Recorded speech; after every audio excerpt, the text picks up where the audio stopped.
Hello, everybody. This is going to be a compilation of All-Star Superman 1 through 6 on my channel for one big video, just in time for the Superman movie to come out.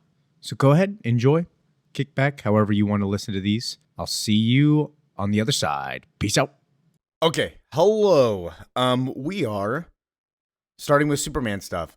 Superman's coming out in like 2 months, so might as well hop on. We'll also do some Fantastic Four stuff in the middle. So this is going to be like 2 months of Fantastic Four Superman, and then in the middle we'll do some random one-shots. But starting with All-Star Superman, we're going to go through the first 2 issues until we finish. I am super excited about the Superman movie. I think it's going to be amazing. July 11th will be a great day. So, yeah, this run is what the new Superman is like kind of based off of. I want to say the feel of it, not the story. Definitely, I feel like if it was the story, it would make no sense. But we're going to hop in.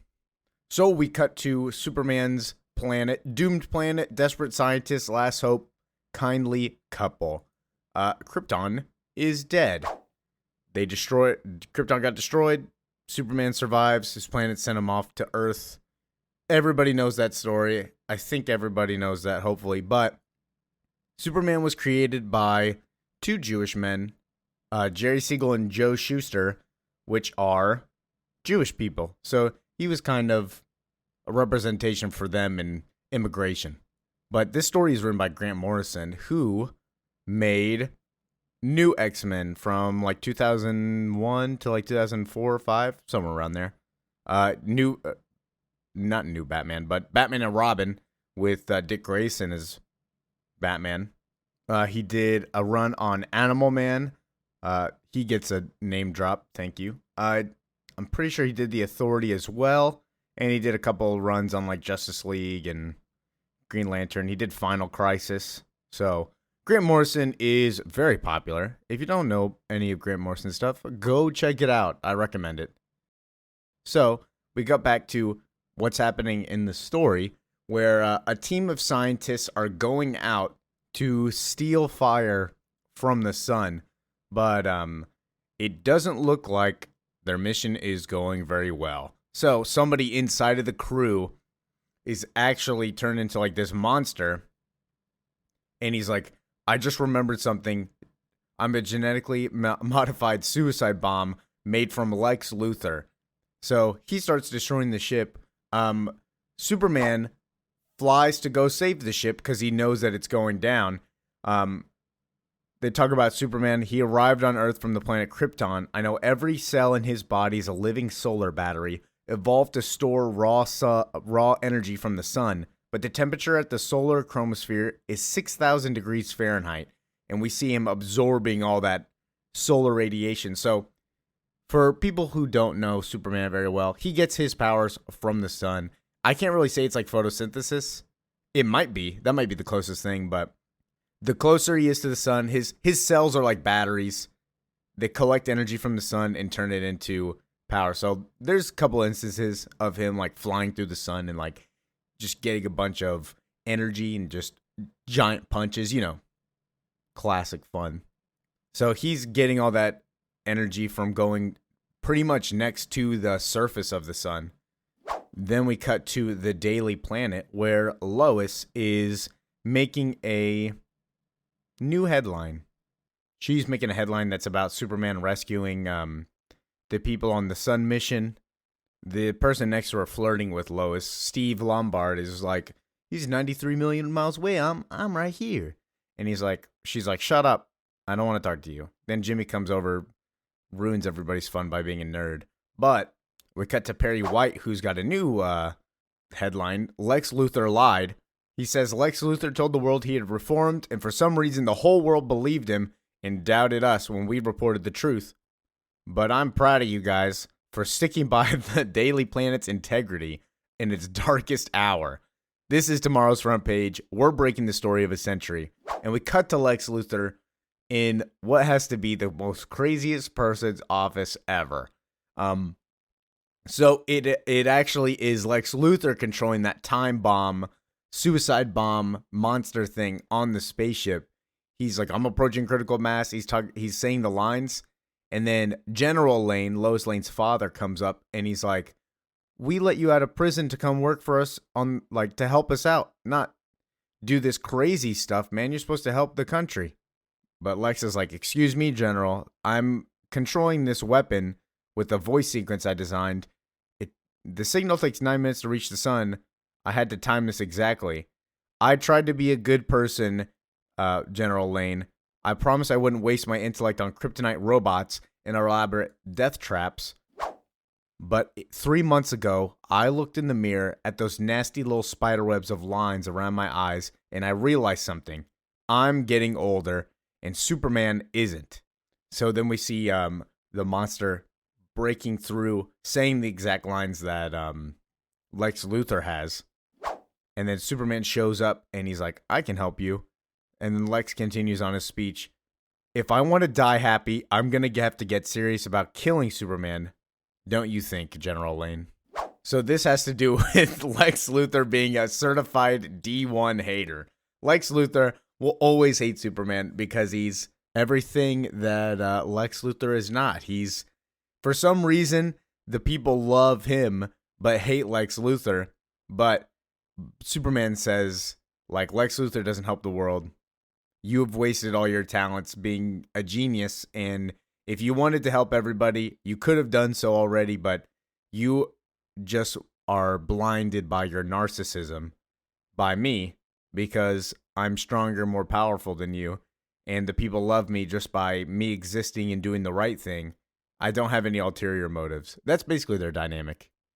And their dynamic is pretty consistent. It hasn't really changed in a long time. There's like newer runs of them like getting along for a bit. There's also runs of like Lex Luthor joined the Justice League for a bit. But usually it's always around the same, is that Lex hates Superman because Superman is himself, and Superman doesn't hate Lex, but he's like, you're wasting your gifts on me when you should be helping the world. That's why the world hates you. But this whole like run is kind of about them. So getting back to it, Superman saves the ship by dragging the alien out. The alien thing screams at him. They drop down to the surface of the sun pretty much. He shoots it back into the sun, and then he flies the space shuttle, whatever, back. Very important. Superman is shielding us by extending his own bioelectric field. He has a bioelectric field. I don't know why people don't know that, but there was a long time ago where Superman had like every power he wanted just because. Like, everybody hating on the Superman trailer. We're going on a rant real quick. Anybody hating on the Superman trailer because he saved that girl. I think it was a girl. I can't remember. Saved the girl by scooping her. Technically, he can do that because he's got a bioelectric field that stops that from happening, from her just instantly dying. So, stop hating on Superman. Superman's amazing. Top 5 DC hero, maybe? I don't know. The hero of heroes. I don't know if he's in my top 5, honestly. He's really good. Let me think of my top 5. All right, I got Booster Gold, Batman. I got Green Lantern. I won't really say which one. They're all pretty good. Nightwing. John Constantine might be number 5. It might be Superman. Superman's probably number 5. We'll say Superman. Bye, John. Yeah, I'd say Superman. It used to be The Flash a long time ago, but I kind of like Superman more recently. Anyways, rant over. It looks like they land on the moon, and they run some tests on him. So here is Superman lifting what is equivalent of 200 quintillion tons. This is not his base form, mind you. He is like supercharged. So when people say that he can lift 200 quintillion tons, this is just this story. This isn't like normal Superman. And I'm not saying that he can never lift it. He can probably fly through the sun and lift it. But I'm just saying for the sake of this story, he is supercharged because he was basically on the Earth's surface or the sun's surface. So this mystery rainbow person by the name of Leo Quinton, they said it earlier, he's the one who organized the exploration, tells him, you've manifested one new superpower and others that might start appearing. You've tripled in strength, but we haven't found an upper limit. And on Superman, I'm not sure how to tell you this. Your trip to the sun exposed you to critical levels of stellar radiation, more raw energy than your cells are able to process efficiently. Your cells are dying. You have a postus, which is cell death. There can only be one outcome, even for you. And Superman's like, I can see it. Like my skin is exploding, basically. But Leo continues on. He's like, I'm sorry. It's basically my fault that when I tried to steal fire from the sun, that you were able to have this happen. Lex Luthor has used our exploration to kill you, Superman. So they go outside. Leo tells Superman, he's like, I'm trying to escape from a doom world also. It's called my past. This is the tone and the wackiness that I want to see in this new DC universe that James Gunn is doing. And I feel like this is what they're going to do, considering we see the robots and stuff in one of the trailers. But, like, we're on the moon. We see, like, random giant people, small people walking around called photosynthetic giants. Leo says that he made a new race of superhumans in case anything ever happened to Superman. We see one of these giant Voyager Titan things that he's engineering. It's made of liquid nitrogen, and normal restrictions on human size and anatomy don't matter. But Leo goes on, at the other end of the scale, genetically modified Project Nanonauts are unlocking the mysteries of the cell, the atom, and the infinitesimal ectosphere. We're building outposts of tomorrow right here in the now. You inspired it, Superman. All of this. And I promise we'll find a way to save you or to replace you if we have to. So Superman says, thank you. Don't tell anybody, but I have things to do. So he flies back to the Daily Planet. Perry says Clark Kent's fired if he's not here in 10 seconds. And within 10 seconds, Superman saves a kid and her dog, and then he goes into what his other Clark Kent persona is. So this is also what I want to see in the new Superman movie, is that Clark Kent and Superman acting so differently that people don't know that they're the same. We see that from Christopher Reeve's Superman. But anyways, Clark comes in, drops all of his stuff on the floor, drops everybody's coffees, still picks it up though, makes sure it doesn't spill on the floor, it's just an act. And then he fumbles into Perry's office. So then we cut back to Lex Luthor. He's getting arrested. We have a warrant for your arrest on charges of attempted murder. And Lex is in a really good mood because he knows that he basically won. He knows that he won. He knows he poisoned Superman and that Superman can't do anything about it and will die. Then we cut to the epilogue. Clark Kent is walking Lois Lane home. Lois doesn't know that Superman and Clark are the same right now. But Lois talks about Lex getting arrested and then him in the electric chair smiling knowing that he won. But Superman runs into a random guy, drops his stuff, because if he didn't, this guy was going to get smashed by something. And he's like, your boyfriend's an idiot. And Lois is like, he's not my boyfriend. I don't claim him. But this is where Clark is like, I have something to tell you, Lois. I am Superman. So getting into Superman issue 2. We start with Lois Lane. She's confused about Clark and Superman being the same person. She's like, I don't believe that. And he's flying her. I think she has a Porsche. I don't know what she has. Flying her over to the Fortress of Solitude. But this issue is interesting. It is kind of in the viewpoint of Miss Lois Lane.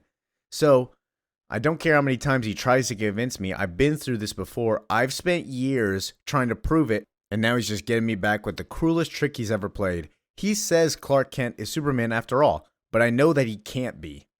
But Superman's like, we got to get into the Fortress of Solitude. I don't have a big key anymore. The key is gone. It wasn't secure enough. So I have this small key. And then we have the robots show up after he opens the door. And he's like, can you bring Miss Lane's car into the garage, repair any damage that it might have had? But I do like that they talk about Batman. It's like, so you and Batman nixed the Toy Man's plan to turn the Gotham City into his own personal Disneyland. How's Batman? He's great, you know Batman. And she's like, what about Robin? He's like, good kid. Makes me think that I should have had like a sidekick or anything. But that just makes me think of how Batman could have been in this universe. I don't think they're All-Star Batman is not connected at all. Pretty sure it's definitely not. I don't even have to think about it. But yeah, Lois is like, you couldn't have a sidekick. Nobody's gonna be able to keep up with you. And then she's like, that key can't be good. Like, who's gonna be able? Everybody's gonna be able to pick up that key and put it in. And he's like, no, it's made of a dense dwarf star. And then we get to see Superman's forbidden room, which is a giant room of his trophies where he likes to relax. In there, we got some robots. We got the Bottle City of Candor. We have a weird, like, cutout of chess of all of his friends and also enemies. Like, there's what looks to be Bizarro. That's definitely not Superman. And then Brainiac and Batman. Very strange. But Lois Lane is wondering, does this have to do with her birthday tomorrow? Like, is this where me and Superman turn serious? Like, this is where we get where we want? She's wondering if this is like the ideal, like when we're married 15 years and I'm sagging, he looks all the same, or is this just another big joke for me? But Superman takes her to his armory. He's like, I got a kryptonite weapon. Here's this. This could hurt me. And she's like, why are you, like, hopefully none of your enemies come in here? And he's like, no, just my friends are allowed in here.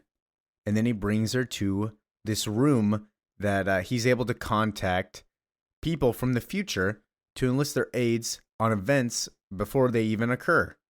But he talks about, this fortress isn't a museum, Lois. It's a time capsule.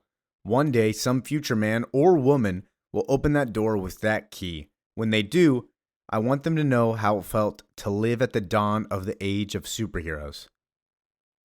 But then he just continues on more on the tour. He's like, this is my sun eater. I think it's hungry. So he makes a little sun, a little star for it, throws it in there, and he's like, there you go.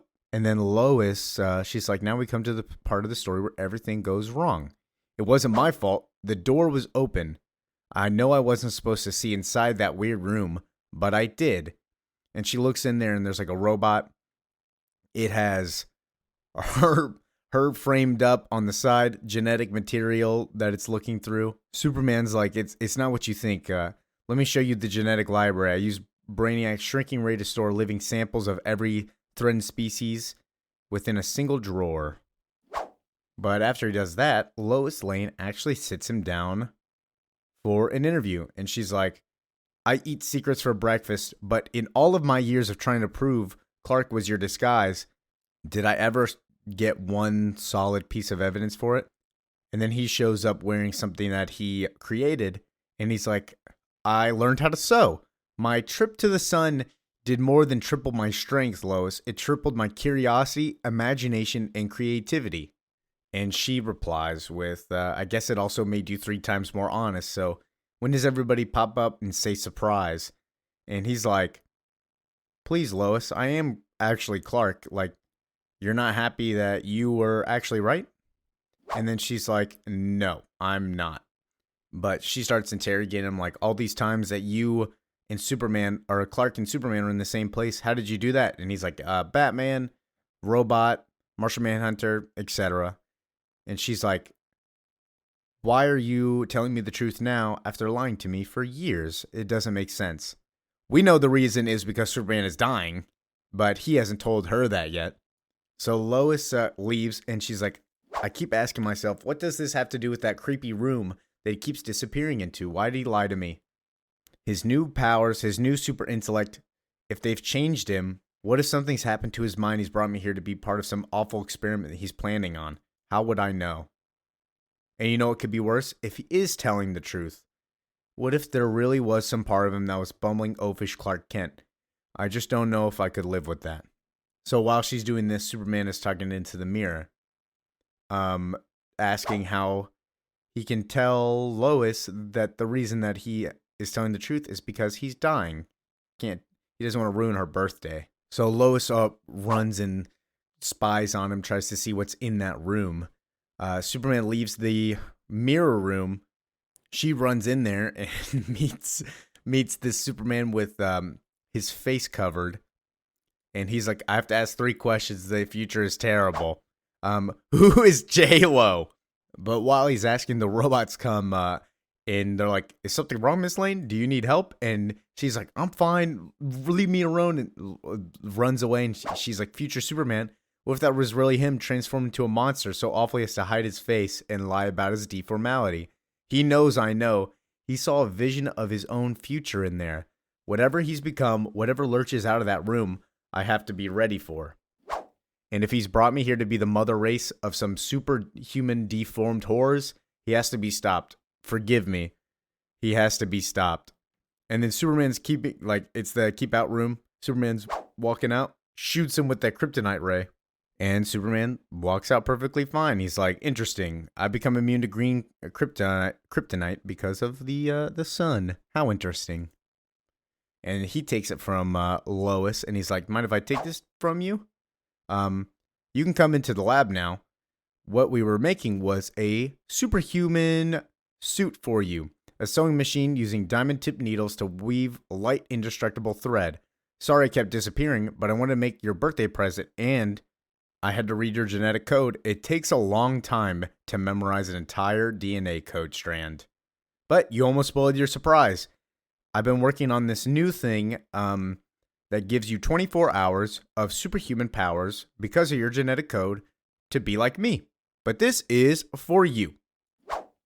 Happy birthday, Lois Lane. And he gives her a super suit. This is not, I was going to say this is not the first time. I don't know if it is the first time, but it's definitely not the last time because she was Supergirl, Superwoman recently after Absolute Power. She got General Zod's powers, but I think those are gone now. I haven't really kept up. I apologize. But that's the end of issue 2. We'll do 3 and 4 sometime later, but thank you for watching. I hope you have a good day. Comment, subscribe, etc. Do all this stuff. Bye-bye. Okay, jumping into Superman issue 3 All-Star Superman issue 3. So, issue 1 and 2 released the other day, whatever. Superman, everybody on that poll, I mean, I think like a couple people voted, but Superman won.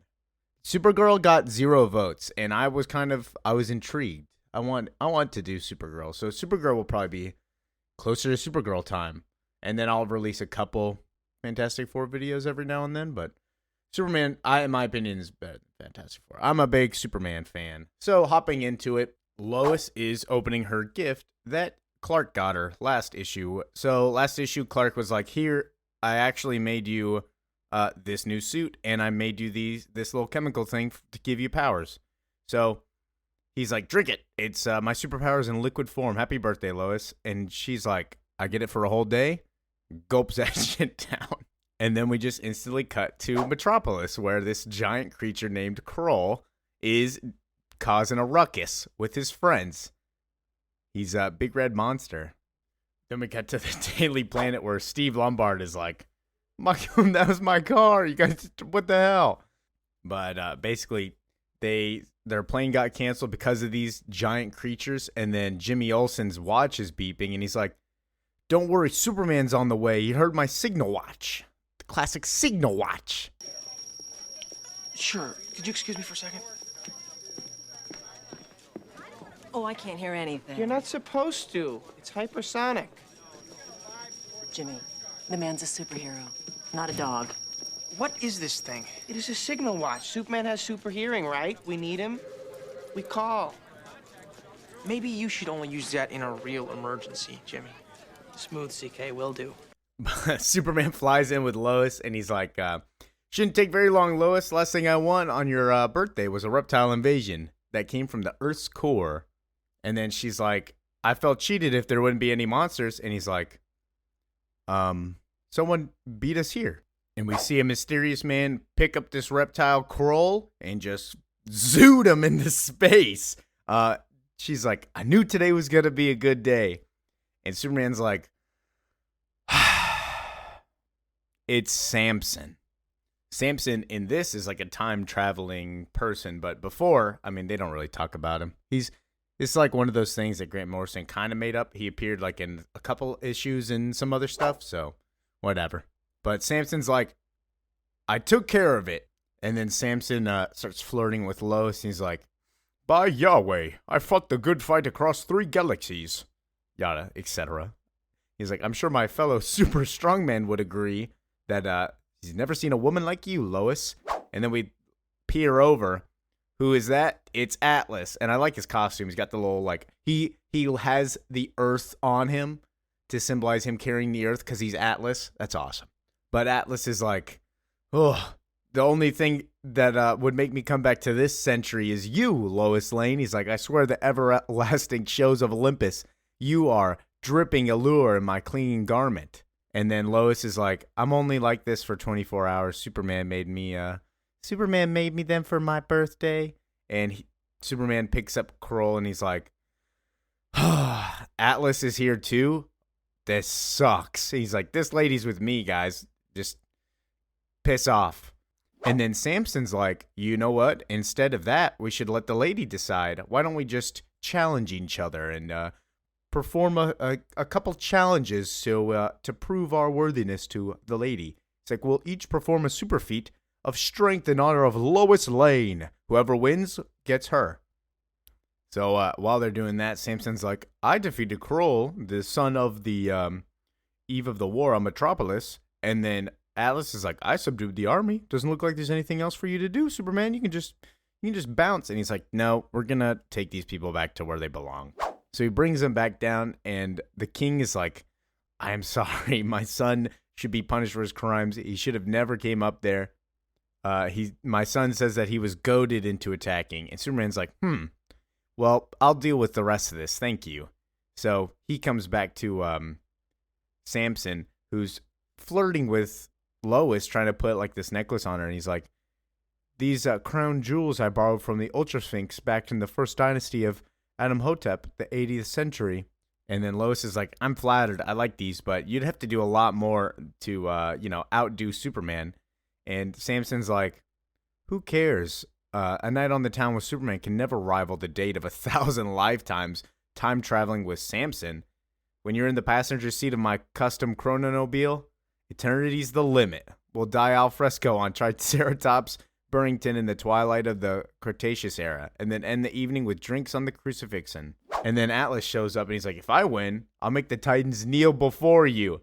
And then I'll have them draw hypoglyphs of you, perfumed of the love chariot across the brave Empyrean. I'll crush raw diamonds in my fists for you. And that's just on one day. And then Superman's like,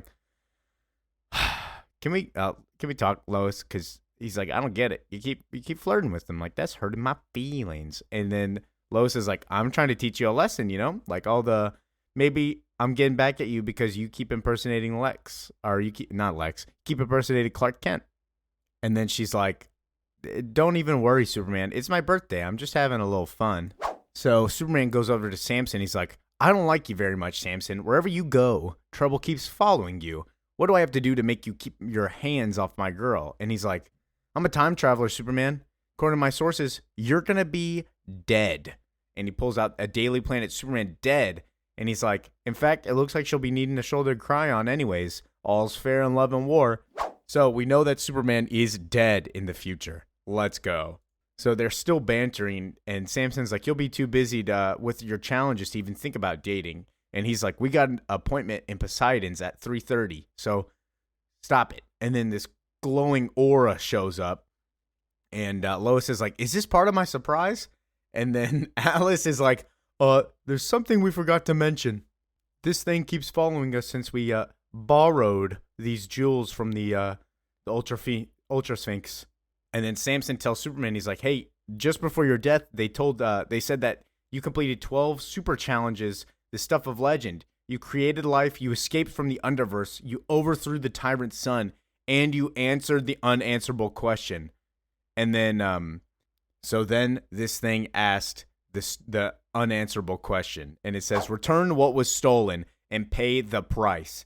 Picks up Lois Lane, holding her by the jewels that they stole. And then he runs up and he's like, Lois, no. And the Ultra Sphinx says, halt. She exists now in a condition of quantum uncertainty, neither alive nor dead. To answer correctly is life. Failure to answer correctly is death. This is my judgment, Superman. You must answer my questions. And then Superman's like, you idiot, you two idiots. You stole this necklace? Like, what are you doing? And Samson's like, we didn't mean for this to happen. We didn't know that it would try to come with us. And Atlas is like, we tricked you, but I swear it was never to harm Lois Lane. And Superman's like, if she dies, you guys are going to the Phantom Zone. I'm done with you. And then Samson's like, if we lose, if everything goes wrong, we'll fight by your side to stop this thing. And Superman's like, we don't have to fight, actually. I'll answer a question, whatever it is. Ask me the question, Ultra Sphinx, and it says, what happens when the unstoppable force meets the immovable object? And then Superman thinks for a minute, and he says, they surrender. And the Ultra Sphinx says, that is an acceptable response.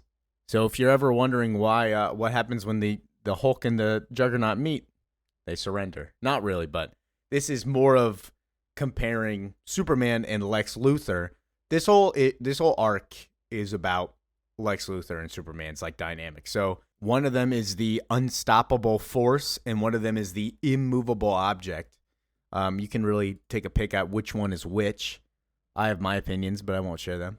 So he frees Lois, and Lois is like, Superman, I was alive and dead at the same time. And Superman's like, I got you. It's okay. We got to go to our date at the Poseidon's place. And then Atlas and Superman or Atlas and Samson are like, what about our contest? That wasn't even a feat of strength. That sucks. And then they offer to wrestle, and he's like, you know what? I'll fight you. So he takes him over to this little island away from everybody, and he's like, okay, so we agreed. If I win, you and Samson leave the 21st century right now. And then they're like, oh, we're going to win and take Superman. And he arm wrestles both of them at the same time and just crushes them. And he's like, you guys could quit at any time. Just smashes and breaks Samson's arm. And then Atlas is going down, and he's like, starts whistling, just smashes him down. Crushes the entire island. Awesome. So they get back from their little date at Poseidon's, fly up, and Lois is like, you know, everybody knows why I like you, but I have a question. Why do you like me? And Superman's like, I guess there's one thing I just can't help, Lois. And then they fly to the moon. I mean, what a flex. Kissing on the moon? I can't do that. It's impossible. So they fly back down, and Lois is like, my birthday gift is starting to wear off. And he's like, I can't smell the trees anymore. I can't see that gorgeous radio anymore. The stars stopped singing. And she's like, I'll never have to put up with the annoying wee of Jimmy Olsen's Superwatch thing. It is a signal watch. Superman has super hearing. As long as I live, I'm grateful for that. But I'm tired and I'm sore and feels like I've been dancing all night. But thank you for letting me live in your world, Soups. And he's like, yep. It's fine. My pleasure. I don't care. So then she's like, I wonder what Clark was. Like, you had a really good Clark Kent impression. So where is Clark anyway? And he's like, I had a question for you. But before he asks it, she falls asleep. He just puts her to bed. And then he just leaves. And then issue ends with Daily Planet, Superman is dead by Clark Kent. See? That's a good little point right there, is how is Clark Kent writing a story if Superman is dead? So we'll see. But we're going to hop into issue 4, Superman. This is more of like a Jimmy Olsen story. Point of view of Jimmy Olsen. So it starts with Jimmy's girlfriend being like, that's it, Jimmy. We're done. And you've been named the worst dressed man in Metropolis for the second year in a row. And he's like, that's not fair. They took the For the Day feature from me. I was dressed up as some jester, and then this year I was dressed up as a homeless person. And she's like, make all the excuses you want. I don't really care. This space pilot asked me out on a date, and I'm seriously thinking about taking it. So believe it, Jimmy. I'm out of here. And he's like, this sucks. It's all because that gypsy cursed me with bad luck. So then we cut to Jimmy and Perry White talking, and he's like, I honestly don't get it. The other half wanna be with you, and the other half hate you. So what else? What do you got for me next? Because everybody's reading your papers for some reason on the weekends. So you got anything else? And he's like, picture this. Some say space is the final frontier, but for me, Jimmy Olsen, is a small step in an incredible journey and a chance to swap my stylish threads for a coveted coat of many colors. We can't go wrong with that. And he's on the moon now. So you'll never guess who Jimmy Olsen came to on the moon. He came to our friend Quentin, Mr. Q. So he's like, I do love your little newspaper articles on the weekend, but they made a deal that Jimmy Olsen would be in charge for 24 hours. So Quentin's like, my G-Men security team is with me on doing other projects, but everything else is in your hands. But Jimmy's like, you can keep your bodyguards wherever. I'll be good running it by myself because I got this super watch.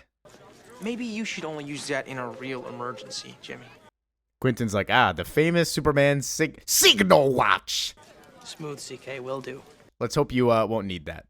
So Mr. Q's like, I gotta go help these people. I picked enough of these visual languages to make myself understood, and now they've invited me to visit their planet. I can't turn down an offer like that, so you're in charge, Jimmy. For the next 24 hours, take care of everything. Please don't destroy everything. And he's like, let's go. For the next 24 hours, I'm going to be the most eccentric zillionaire daredevil ever. I'm a futurist from the future, think tank from the Sea of Ingenuity on the dark side of the moon. I am project director for a day. And he puts on a famous little like color jacket. I want one of those. Like, how do I get one of those? That's so cool. If I could get one of those rainbow lab coats, dude, I'd be rocking that shit hard. So anyways, they bring Jimmy over and they're like, so come with me, Jimmy. We're going to show you all the stuff inside these labs. Please don't destroy anything. Don't touch anything. And he's like, okay, I won't. And he passes by this doomsday machine. He's like, what is this? Do not open until doomsday. He's like, I can't decide who I am from one day to the next. Should we open this or whatever? And she's like, no, get away from that. And he's like, come on, I want to see all the good stuff, forbidden stuff, Black Ops monstrosities. Like, I want to see all the stuff nobody else is able to see. And then she's like, that's a highly dangerous experimental stem cell accelerator designed to transform a soldier into a killing machine. So please leave it alone. And then they go downstairs and she's like, the shielded tunnels beneath the lunar surface are known as the outer boroughs, and I brought you down here for a reason.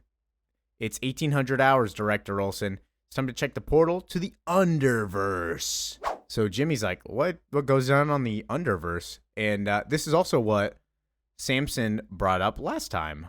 Last issue, where he's like, you get to survive the Underverse. So we're exploring the world of super heavy gravity, newly discovered basement level hidden beneath the known structure of the universe. You're looking at the dense foundations of reality where time itself cools to a solid. Bizarro infra technicians are mining for minerals. And then they're like, oh, we have something, look out. And Director Olsen, Jimmy Olsen, falls in, or almost falls in, I swear. Grabs onto the thing, he's like, never mess with the Queen of Gypsies, blaming it on the bad luck. Then we cut to Superman talking to Perry, and he's like, this is why I've hired you. I mean, this is honest to good God journalism, Kent. Like, this is amazing. I'll never find anything like this in forever. And he's like, I gotta go, Perry. I left the oven on. And he flies away to go save Jimmy because he hears Jimmy Olsen's signal watch. So I need to find a clip for that or something. Been saying it. That's the theme of this video, is the signal watch. It is a signal watch. Superman has super hearing, right? So he saves Jimmy, stops the Underverse thing, pulls out the weird meteor, and he's like, here's what's caused all the trouble. Like, this is what's causing this weird abnormality. And they're like, Superman, I don't want you to worry, but I think you should back away from that because it's black kryptonite. She's like, it's a new isotope, low frequency end of the K mineral spectrum. It seems we dug up a radioactive fragment of your homeworld that's been buried for years in the Underverse. And Jimmy's like, a new type of kryptonite? I don't like this. This could kill you. And he's like, no, since I went to the sun, I am good. I don't feel anything different. I feel good. And Jimmy's like, good to hear that. So for a moment, I couldn't help thinking about that gypsy curse that I had. And then we see Superman kind of, I like this, that his speech turns from gray to, or white to gray to black, kind of like a slow transition. And he's like, I don't like what you've done with that signal watch. You'd be dead without me, Jimmy. And he's like, oh, shit. Like, it did something to you. And he's like, I'm gonna get you, man. And then Jimmy's like, we can handle Superman who's a little mischievous and annoying, but are you okay? And he's like, no, I'm not. And he smashes the table, and he's like, it's going worse. Like, I'm the opposite of how I usually am, and it makes me bad. And you know why? I like to be bad. So it's shooting at Jimmy. So he's flipping between good and bad. This is what the technical bizarro Superman is, I guess. That this Superman is just being a little menace. He's not a new person. He's just a flipped personality, I guess. So he flies away, and Jimmy's like, we have a code red. What are we doing? So Superman, when he flew away, they made 3 Superman like machines to stop him. One is kryptonite that won't do anything to him because of his current state. The other one is the Phantom Zone that will shoot at him and put him into the Phantom Zone forever. And Jimmy's like, we can't do that one. And the other lady's like, what else could we do? Like, he could enslave the humanity, could cut the earth in half. And he's like, the third one is Doomsday, right? Like, we just have to get Doomsday. So, Mr. Olsen gets teleported down after Superman crashes through the Daily Planet. And he's like, ooh, I'm still as strong as I ever was. Where's Lois? And then Jimmy shows up, and he's like, don't embarrass yourself like this, Superman. And he has like this little syringe. And Superman is like, what is up with you, Jimmy? Why do you got that dumb little syringe gun? I'm going to cut your hand off. And he hits him with the indestructible style watch. And then Jimmy injects himself with it. And he's like, this isn't for you. This is for me, Superman. So Jimmy turns into a doomsday monster. And he's like, oh, this is cool. And he beats the tar out of Superman. And let me tell you, so if Superman knew like a bunch of, actually, I don't know if he does know it or not, but I think he does. If he knew martial arts and stuff, he would probably just destroy Jimmy real quick. But that doesn't matter. This came out way before Batman did this stuff in one of those Elseworlds Darkest Night stories. So this is the OG dude injecting himself to turn into Doomsday. But they're fighting, and they're like, you got 30 seconds, Mr. Olsen, before Doomsday overloads your nervous system. So Jimmy shoots him with the ray into the building, and he's like, what happened to me? Why? No fair. Me weak. Why am I weak? Talking like Bizarro usually does. And Jimmy's like, it's okay. The watch beeps, and we see Jimmy turn back into a regular person, and Superman falls over top of him, and he's like, don't tell anybody that Superman was like this. Like, you understand? And they give Jimmy Olsen some VIP tickets to his new Broadway smash, Frankenstein on Ice. And he's like, thank you. Superman and you just saved us from a terrible monster.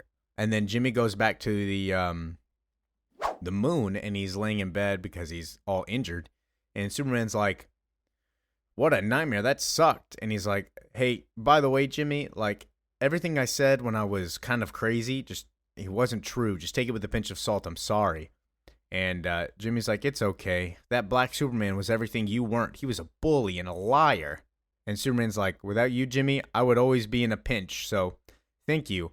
And Jimmy's like, no problem, Superman. Like, you're my best friend. You saved me.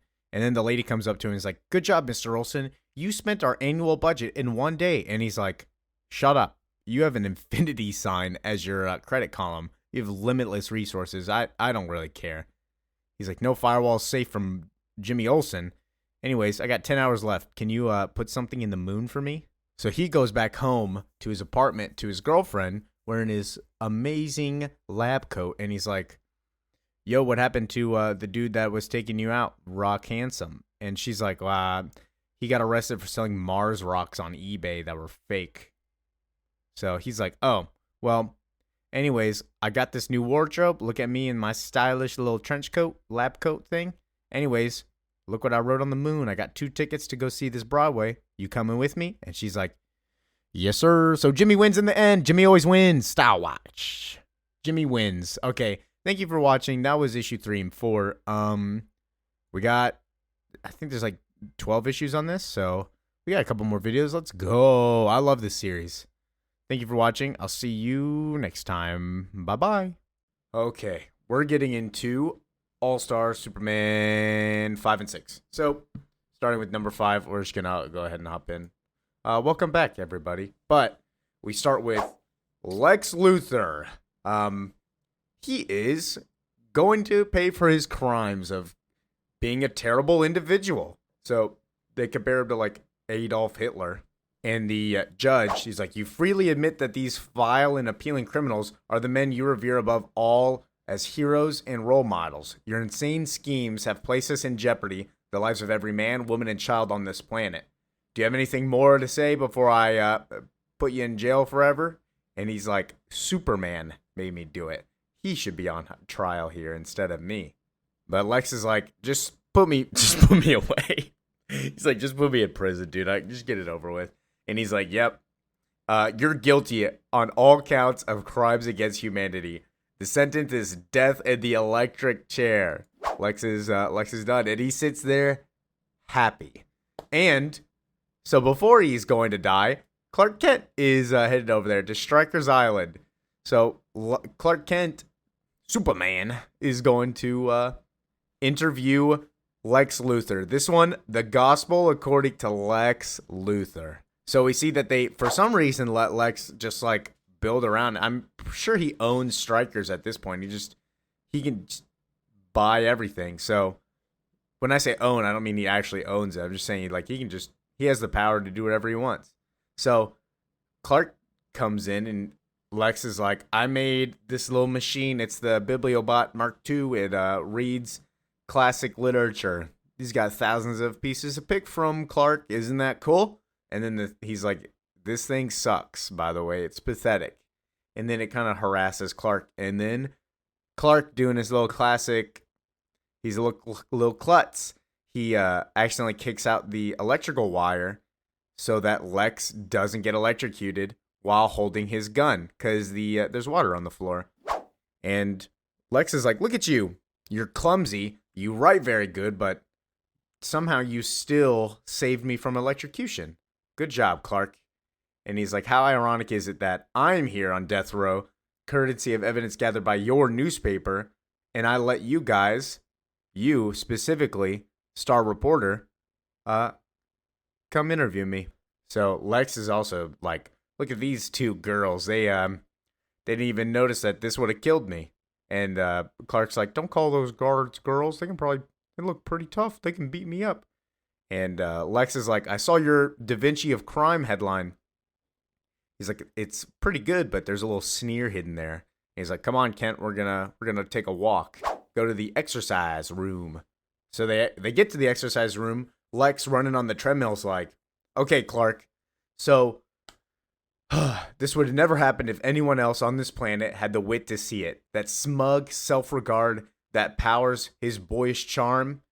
How does Superman look to a man like you, Clark Kent? What do you think? And he's like, I'm fine with him. He's really nice. And he's like, you don't feel diminished by a giant presence from another planet? And Clark's like, our jobs don't overlap. I don't really care. And Lex is like, okay, what are you writing? Takes his little notebook and he's like, I can't read this, dude. And he's like, it's shorthand. This is for me, Lex. It's not for you to read. Lex is like, why don't you get a little normal recording device? And he's like, those things don't work around me. I picked up shorthand. So Lex also, dude, just going crazy. Just shoulder presses 135 like that. And he's like, imagine life on this world if some opportunistic alien vermin hadn't decided to dump its trash here, Kent. That's all I've ever asked anyone to do. Imagine how it was meant to be. Think about without Superman to distract her. You just never know. Like perhaps cool, cruel Lois Lane might have actually noticed good old Clark Kent. Instead of just noticing Superman. And then Lex is like, I know you have feelings for Lois Lane. And Clark's like, I'm here to interview you, Luthor. Remember, they offer me an exclusive deal that you promised to my editor. And he's like, fine. I'm just saying, a tall, strapping Midwestern farmer's boy with brains, integrity, and no style of his own, that's a prize catch for Miss Lois Lane over there. Throwing some weight training in that flabby physique of yours might even rival Superman's build, which is funny because he is Superman, obviously. But this gets into Lex's main point. Next to Superman, all she sees is an oaf, a dullard, a cripple. Next to the all-powerful Superman, Lex Luthor is an idiot even. What do you think about that, Kent? She'll never see past Superman to see you. That's basically his deal, is that everybody looks at Superman, notices Superman, but doesn't notice him. Everybody looks at Superman as a pinnacle, like a beacon of hope, like he's from another planet, instead of noticing Lex's intelligence. That's why he hates him. That's why they have that rival. And then he's like, feel my muscles, Kent. It's real. It's like, this. It didn't come from planet Krypton. It took hard work. And then Clark interjects. He's like, we're getting a little off topic. You don't really act like a man facing death. And he's like, I guess you're right. How's Superman these days anyways? He's like, is he tired, pale, sick? And Clark's like, I think he's fine. And Lex is like, I know he's not. He only looks that way. And let me tell you why, Kent. But Clark's like, I don't get it. You squander all your resources, intellect, on this unhealthy obsession with Superman. And Lex is like, you know, I spent much of my adult life in prison thanks to him. And Lex keeps going on. He's like, there are a bunch of people in here, brutes, strongmen, loners, masterminds. He's like, this is like my bottle city of candor that Superman has. I'm going to make a new environment here. And then he's like, what would you do if you had powers, Clark? And Clark's like, what are you talking about? An alternative to what? And he's like, this is going to be an alternative to truth, justice, and all those things that you can't weigh or carry. Every abstract that he represents. And Clark's like, dang, you really just hate Superman. And he's like, yes, I do. I'm transforming this place into a new model of society, a blueprint for utopian living. And then they finally get down the stairs, and Parasite over there starts screaming. He's like, I'll suck you dry, Luthor. And he's like, every society still has its monsters, even if we are terrible people. He's like, Parasite, though, doesn't scare me. He's like, brain beats brawn every time. And so we see them dragging out Parasite, and Parasite's still screaming, going crazy, but he sees the power that that Superman has. So Parasite breaks free, and he's like, I have more power than I've ever had before. And Clark's like, we got to go. He's like, he feeds on nearby energy sources, like if Superman were passing by. And then Lex is like, why bother to shield him on his way back from the infirmary? So what if he drains a toaster before the screws take him down? He's like, it doesn't matter, Kent. Are you scared that he'll absorb you? Which, of course, Clark is, because he's like, if he gets me, everybody is going to die. So I got to leave. So chaos and a riot ensues in Strikers. Lex just kind of sits there and lets it happen. And then Clark, of course, is like, we got to go. So he starts running, and then a gun falls on the ground from a officer, and this guy almost shoots Lex in the skull. But Kent, of course, saves him by just being like, I can't see anything from this tear gas. Just faking it. And then he uses his little eyes, uses laser vision, and does the sprinkler down so that it gets rid of the gas. And then he does his little cold breath to stop the people chasing him. And he's like, Lex, of course, doesn't see any of this, which is awesome. I love that Superman's still protecting Lex, and he doesn't even know. So Lex is like, you got to keep up. Let's go. You know, part of me would be happy watching these animals tear you apart. But I need you alive because I need you to tell my story. And we see Parasite just breaking through walls. And he's like, The story I want you to tell is the story of a man who refused to bend to the knee to an alien invader. A man who dared ask the question, who does Superman think that he is? And Clark's like, wouldn't you rather talk about like your achievements instead? Like, we need to stay away from Parasite also.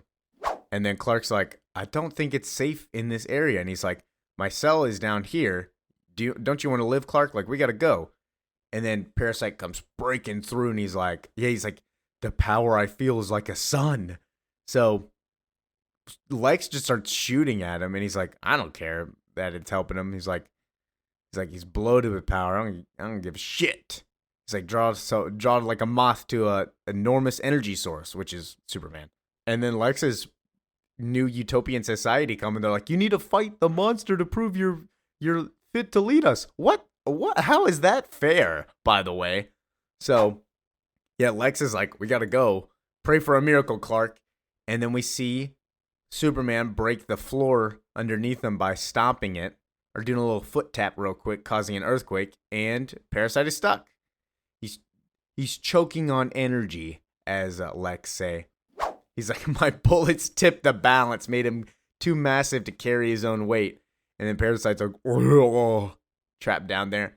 And Lex is like, his own greed nullified him. Starts kicking him, and he's like, nobody gets in my way. Nobody threatens me. And then, of course, these people in Strikers see that happen, and they're like, dang, I guess he is fit to lead us. That sucks. So he goes back to his own cell with Clark, and he's like, I've always liked you, Kent. You're a humble, modest, uncoordinated human. You're everything that Superman isn't. The same thing that's gonna happen to Superman!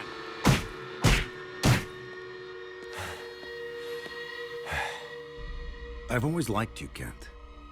You're humble, modest, comically uncoordinated, human. In short, you're everything he's not. But you're just another weapon in my war against Superman.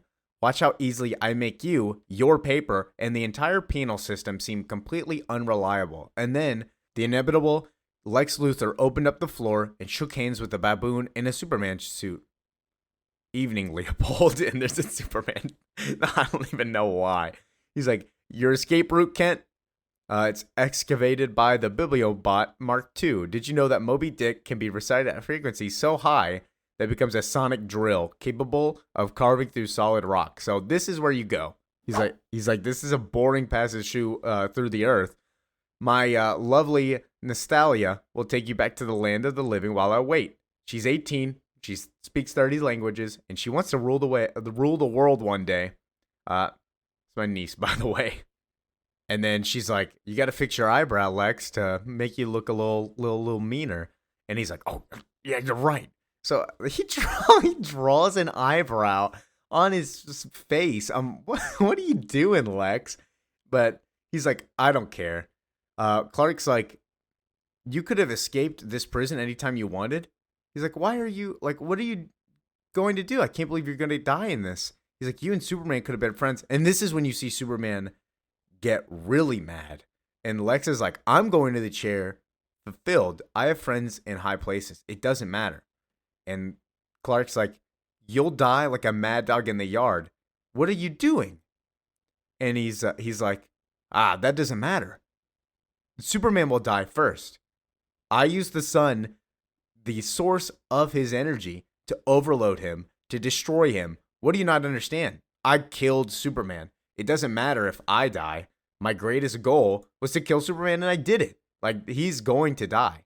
And we have a similar talk like this at the very end of this series about Lex and what he could have done for humanity had he not just hated Superman. But yeah, I like that little dialogue. It's like, you and Superman could have been friends, but you messed it up by being an egotistic piece of work. So Lex says he doesn't want the world to know that he's dying, so I want you to break the news gently. Take your exclusive, Kent. I place this beloved truth in your hands. Use it.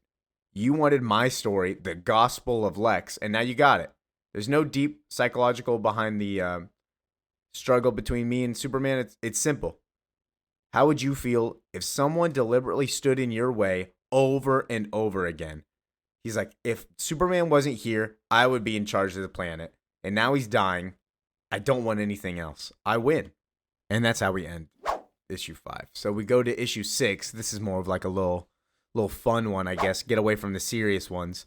So Clark goes back to his family, goes back to Paul Kent. And Paul Kent is like, me and your ma, well, we've been married, must have been 10 years before you came down here. And he's like, Clark, I've never been much of one for sitting at a church, but what else could I do? I came here and prayed, and then one night, not long after, you came here, and he's like, it makes me wonder, Clark. He's like, a childless couple blessed from above with a miracle boy from another world.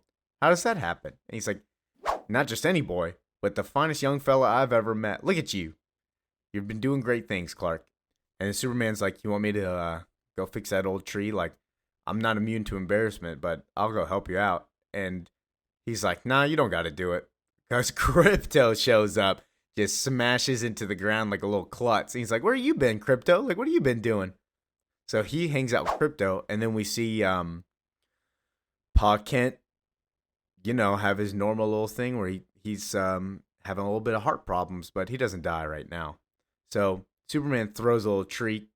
Crypto goes and grabs it, and Paul goes and sees Martha, and Martha's like, you look pale. And he's like, it doesn't matter, but he can fly. Do you ever think about that? Like, he can fly into space, Martha. And she's like, oh, I know. And we see somebody show up who asks, I heard you're looking for some good men for the harvest.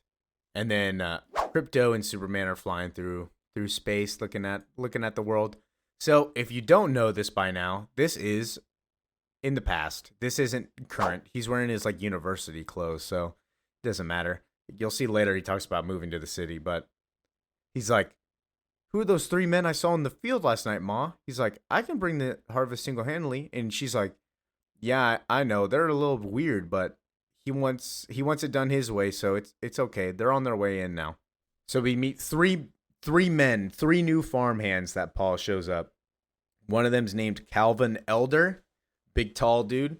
One of them's a little short guy, and then one of them's a bandaged up man. So he said that they met in the war. So then we cut to a little diner, and Clark is talking to his friends inside of Smallville, which is Lana Lang and Pete Ross. But Clark is like, these guys are weird. Like, they're super suspicious. I have no idea what these guys are doing. And Lana's like, I think it's just this journalism thing going to your head.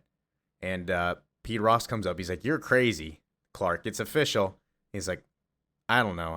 I just don't need to be in the city at all. I haven't decided what I'm going to do. I like farming, but these guys are weird. Like, I don't know what I want to do at all.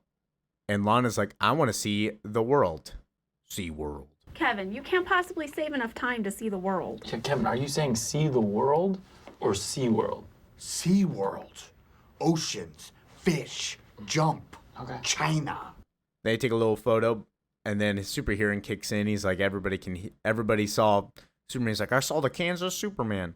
And then he kind of just zones out, and he's like, I'm going to go. This food is messing with me. So he dips, and he's like, I overheard, right? See, Crypto, Calvin Elder has superpowers and an action suit just like mine. So we see that little group helping somebody. He's like, this chronivore ate this poor guy's life, but he didn't die in vain, Cal. And then they're like, I can hear a distinctive heartbeat somewhere. Talking about our Superman. And so then he shows up and he's like, oh, you got a dog here. Like, that's cool. And he's like, how did you sneak up on me?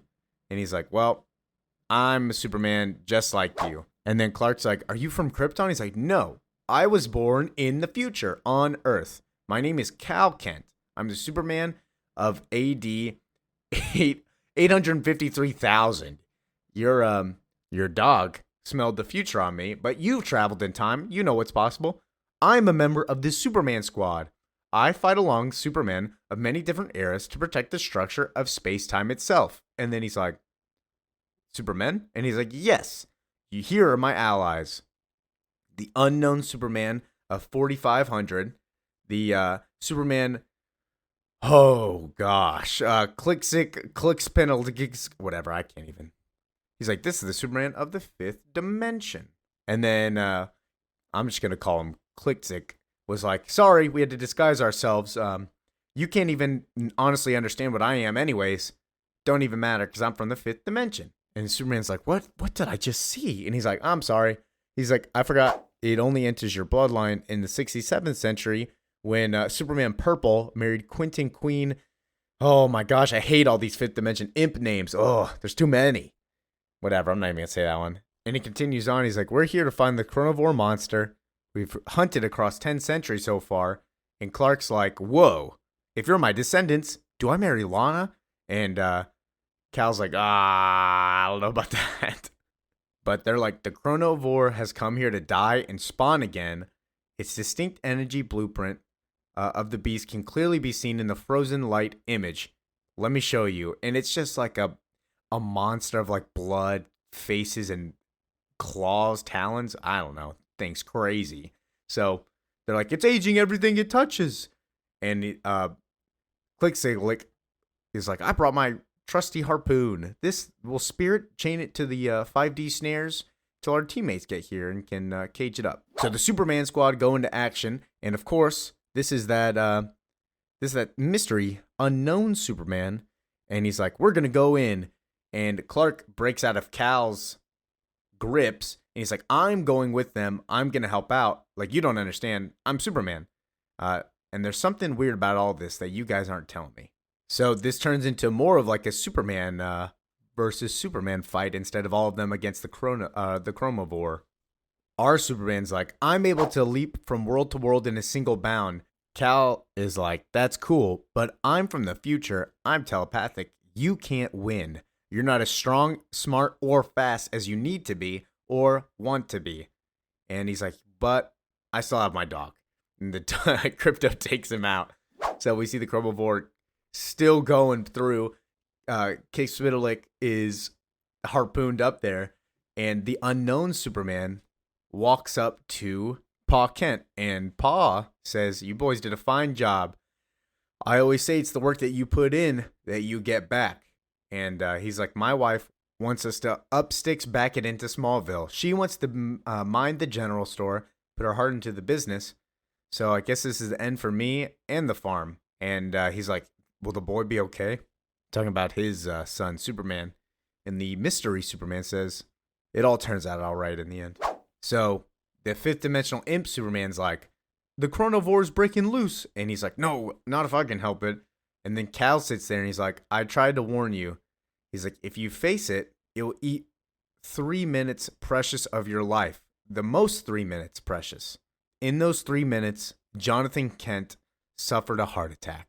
And then while they're fighting, Superman hears it. And this is whenever you see the unknown Superman hops in, and then our Superman leaves. And he's like, I can't hear my Pa's heartbeat. He's like, Pa, where are you? I have to save him. And he shows up to Pa with Ma, and Pa's dead. He's like, I can save everybody. So we get to the funeral for Pa Kent. Superman gives the eulogy. Jonathan Kent taught me that the strong have to stand up for the weak and that the bullies don't like to be bullied back. He taught me that a good heart is worth more than all the money in the bank. He taught me about life and death. He taught me that the measure of a man lies not what he says, but what he does. And he showed me, by example, how to be tough and how to be kind and how to dream of a better world. Thank you, Pa. So we see Ma and Clark come together, and she's like, I can't leave you alone, Ma. And he's like, I'm not alone in Smallville. He's like, you think your Pa wanted you to stay a farmer all your life? He's like, one of the last things he said, Clark, is that you're bigger than all of us. And Clark's like, I don't understand. What's the point of my powers? What's the point of anything I do if I can't save everybody? And then we cut to the Superman squad, and they're like, cool, the door is opening, Cal. And this is where we reveal that the unknown Superman that we've had is actually the one we're reading about. So this is the past. The one that has the bandages on is our Superman from this entire story. So our Clark is like, thank you, I knew I had to conceal my identity from my younger self because that's how I remember it happening. But thank you for letting me see my dad one last time. So they're like, before you return to your home time, the leader of the Superman squad has something for you. And this is another little thing. We don't know who this guy is. He looks like Clark, and Clark's like, which descendant are you? He doesn't answer. There's no response about who he is. He's like, this was the day you joined forces with 3 generations of Supermen to chain the Chronovore, another of your legendary 12 labors I seem to recall. This is indestructible flower from New Krypton, from him, or for him, from all of us, in remembrance of all that we are and all that you will be. And then Clark plants the flower. So we don't know who that Superman is, but there's a good theory, and we'll talk about it later. So thank you for watching. This one's kind of a weird time, but it doesn't matter. So, yeah, comment, like, we're going to finish Superman. Yeah. Thank you for watching. Peace out. Okay, we're hopping into Superman, All-Star Superman number 7. Woo! 7 and 8. Well, I guess we're doing 7 and 8. 7 and 8 are Bizarro stories. If you already haven't had enough Bizarro, here's more. Let's get into it. So we start with Quentin and his assistant in space. Well, I guess they're in the Underverse, but she starts like, there's no sign of our missing Bizarro technician. What are we gonna do, Mr. Quentin? We're too close to the singularity for comfort. And he's like, yeah, I know, this is awesome, but yeah, we need to go scale us up before we get flattened to a smear.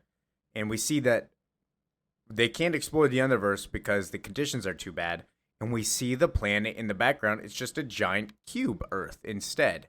But they say that they see a life form coming towards them. Something big. Something is getting closer. And then we have Superman releasing his Sun Eater out into space. And he's like, goodbye. Goodbye, little pet. And then he flies. And a bunch of Bizarro Supermen come and just knock them on into their world. And we see a giant Bizarro Earth. Instead of a sphere, it's a cube. No world is flat. So it looks like the Bizarros have came to our world and taken Superman, and then they stayed on our world. Yeah. Superman goes on theirs, they come to ours. Yeah, whatever. So we go back to Metropolis where they're all at a little dinner, and Jimmy's like, guys, look outside. Like, what is going on? He's like, we need to get everybody to the roof. I'm serious. Like, everything's exploding. And they're like, no, it's just a meteor shower. It's okay. So this thing comes in and absorbs this lady. And she's like, it's like, I am Bizarro. So, yeah, she turns into this thing. And it's like a slime creature. And then infects the other lady also. And they just go around infecting everybody. Bizarros infecting Bizarros. So we see Lombard sit there and he's like, oh, the thing touched me. I'm immune to it. It didn't do anything to me. Throw it out the window before when it charged at him. And Jimmy's like, Superman's not responding. And he's like, Superman, I just saved everybody. And he's like, I don't understand what's going on. Like, where's your pal Superman when we actually need him? And then we see a Superman come in.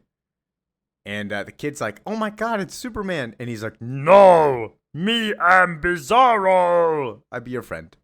And then the real Superman comes back. The real Superman got off of the Bizarro world and jumped into our world again. And we'll see in a minute, like the worlds are basically right next to each other. But he's like, everybody get in the library. And the Bizarro Superman has the opposite powers that Superman has. So instead of freeze breath, it's got hot breath. Got cool vision, whatever. I don't know. It's not laser vision, but whatever. But Superman's like, I got some new powers. I'll try them out. He's like, I don't understand. You guys have never been organized or hostile as this before. Like, what are you doing? And he's like, I'm not want to fight. Want all of you become the Bizarro. He's like, I don't want you guys to become Bizarro. So Jimmy and his crew running up the stairs. The Bizarros are still chasing them. They get onto this little blimp. Happy holidays. So while they're getting on, Bizarro Superman gets punched in the face, flying up, teeth gone. But Jimmy calls Quentin, and Quentin's like, why are you calling me, dude? He's like, listen, what's going on is this is a planet eater thing. They're trying to mimic us, appear less threatening. They're weak to the sun. That's why they're only attacking places that are night right now. But for some reason, they're copying the Earth also. He's like, I'm afraid we have a problem of our own right here. I can't help you out, Jimmy. So Superman comes and saves them, puts them down, and then Lois is like, Superman, what are you doing? He's like, I had to release my Sun Eater back into the cosmos before he outgrew the fortress. He's like, these new Bizarros attacked me while I was out near Mars. This is a desperate situation. I'm only one man. So while they're talking, Lombard's like, hey, by the way, I'm immune. And he's like, oh, really? Let me see why. And he's like, oh, well, I don't know if I'd recommend any of those performance pills you take, but there has to be a faster way to get these Bizarros to die. And Jimmy's like, yeah, I learned from Quentin that the sunlight weakens them. He's like, if we just get them to the sun. And he's like, oh, great idea. I got it. The big oceans, if they were moved to the correct position, they can reflect the sun and then they will die. But we see that the cube world, as they call it, is already affecting the tides and the weather as it's already too close. So Superman's like, this calls for direct action. I've been fighting this invasion force as a single organism, just another big monster. And Lois is like, it's okay, just come back to me. And he's like, I will. Here is the formula for a Bizarro repellent. Hopefully it works. I don't know. Bye. And then we see him just smash into a mountain range, and then the whole cube world blows out the sun, and then all of these Bizarro things die. Jimmy explains it that it's crawling back into the Underverse, licking its wounds. And they're like, what happened to Superman? And Superman is stuck on their planet. So the Bizarro Superman shows up and he's like, I'm beat. We no fight. And he's like, I don't know. He's like, you mean not to fight? Like it's over? Like you're done? You guys are gonna leave? And Superman is like, your world is burrowing into the cosmic sink beneath our universe. That's why the sunlight is receding to the red end of the spectrum and the gravitational pull is increasing. And Superman can't leave. It's like, my powers are already fading. Bizarro, I need your help or I'll die here. And Bizarro's like, that's not good. He's like, but I can't help you, Superman. And then we meet somebody else. And he's like, who is that? And he's like, call me Zebaro. And that's the end of that one. But before we head in, by the way, I just want to say this art is beautiful. And I love that the red sun is a cube also.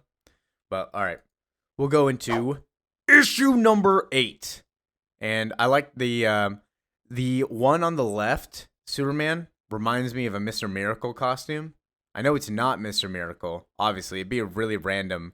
Out of all these superheroes to show up in a Superman comic, Mr. Miracle would be a random one. But, yeah, whatever. So they're like, Zebaro, this is not getting anywhere. We're going to die. He's like, there has to be something worthwhile in this garbage heap. He's like, don't you guys make things? And Zebaro's like, no. Usually we do not. He's like, the planet speaks through all of these new Bizarro things that are here, except for me. Our home is afraid you'll hit it again, and is forming new Bizarros from your memory as a way to pacify you. Surely, with all your superpowers, you could just fly away. And he's like, no, I can't, man. He's like, the red sun is making me stay. He's like, I don't know what to do. And he's like, dang. But me, Zebaro, I explained to you that 1 in every 5 billion Bizarro copies is born flawed, imperfect, and an aberration. I am one of those 5 billion. Please tell me you understand, Superman. I am alone here. There's no one to talk to. I'm like, these people suck. He's like, can you even imagine what it's like to be different, unlike anybody else? He's like, only I understand the beauty of a sunset. Only I look for poetry and sense of what's going on in this place. He's like, I'm trapped with you, Superman. He's like, cursed to return to the frozen sludge like all the others when all night comes. And then we hear a voice that say, me have planned for puny Superman. And Superman's like, who is that? Is that my dad? Bizarro Jor-El? And he's like, no, his name is Lee Raj. But yeah, he wants to build a plane again, basically the same way that Superman got sent to the Earth. Superman's like, my dad died when Krypton exploded, but like, do you guys just do the opposite of us? And he's like, no, the reason that this guy's not gone is because our planet never perished. Like, it doesn't matter. And the Superman's like, what a nightmare. This sucks. He's like, I need to build this spaceship that took me from Earth to Krypton. The only person capable of doing that is Lee Raj. But Zabaro's like, how are we going to do that? Like, at night, everything goes away. He's like, this is impossible. And he's like, no, but we have to try it because there's nothing else we can do. And then we cut to Lois and Quentin together. And Lois is like, have you located Superman? And he's like, yeah. He's still on the Bizarro world going down into the universe. He's like, it's a weird basement level of our universe. But he's like, I think only Superman can survive those ferocious conditions, but he can't do it for long. And Lois is like, oh, but he told me he was more powerful than ever. And he's like, I guess he didn't really want anybody to know, but yeah, he is dying. And Lois is like, Luthor did this? And he's like, yes. Sorry, Miss Lane. I think that you deserve to know the truth, and I feel like Superman should have told you, but when he rescued us from the sun mission, he was exposed to more solar radiation than he can process. He's dying. So we're doing what we can to try to replicate it for when he's gone, so that we are not alone. But Lois is like, that does make sense. That's why he's been telling me the truth and everything, and Clark's been going on more vacations. And Quentin is like, during a fine scan of our solar probe data, we find something else disturbing. It's hiding in the sun. There's a person there. I hope he's finding a way back. I say this looks like a job for Superman in the future, though. Then we cut back to Superman, and he's like, everybody grab some garbage and put it on this little trolley I made. It's got a wheel and everything. He's like, a wheel like this can roll heavy pieces into place. Your planet wants me to leave. This is how we do it fast. And then the Bizarro Superman's like, this is a wheel. And then Superman sees how stupid these people are. And Zabaro's like, I tried to tell you, man, like, these people are dunce caps. They don't understand it. And he's like, oh, yeah, you're right. He's like, maybe I have this way I can try. He's like, if they don't, they have, like, I got to talk like them. He's like, me am no one, you am listen. And then they're like, oh, we got to listen to this guy. He's like, I have nothing to say, nothing you want to see. I don't offer you chance to be good. I'm offering you chance to be good for nothing slobs. Me no offer Bizarro civilizations a chance to make monument to last a lifetime. He's like, me am no say you all to work to build fireworks. Sit and wait all night. Fireworks am totally non-constructive waste of time. So then they start building the rocket for him because they have no idea what's happening. And I love that they put a little sign. They took the time to put a little sign on Bizarro that says Bizarro's #1. Because this Bizarro is like, I am the mayor of Bizarrotropolis. And he's like, oh, that's good. But Superman is getting way weaker the further he gets away down into the universe. He is starting to not even be able to walk.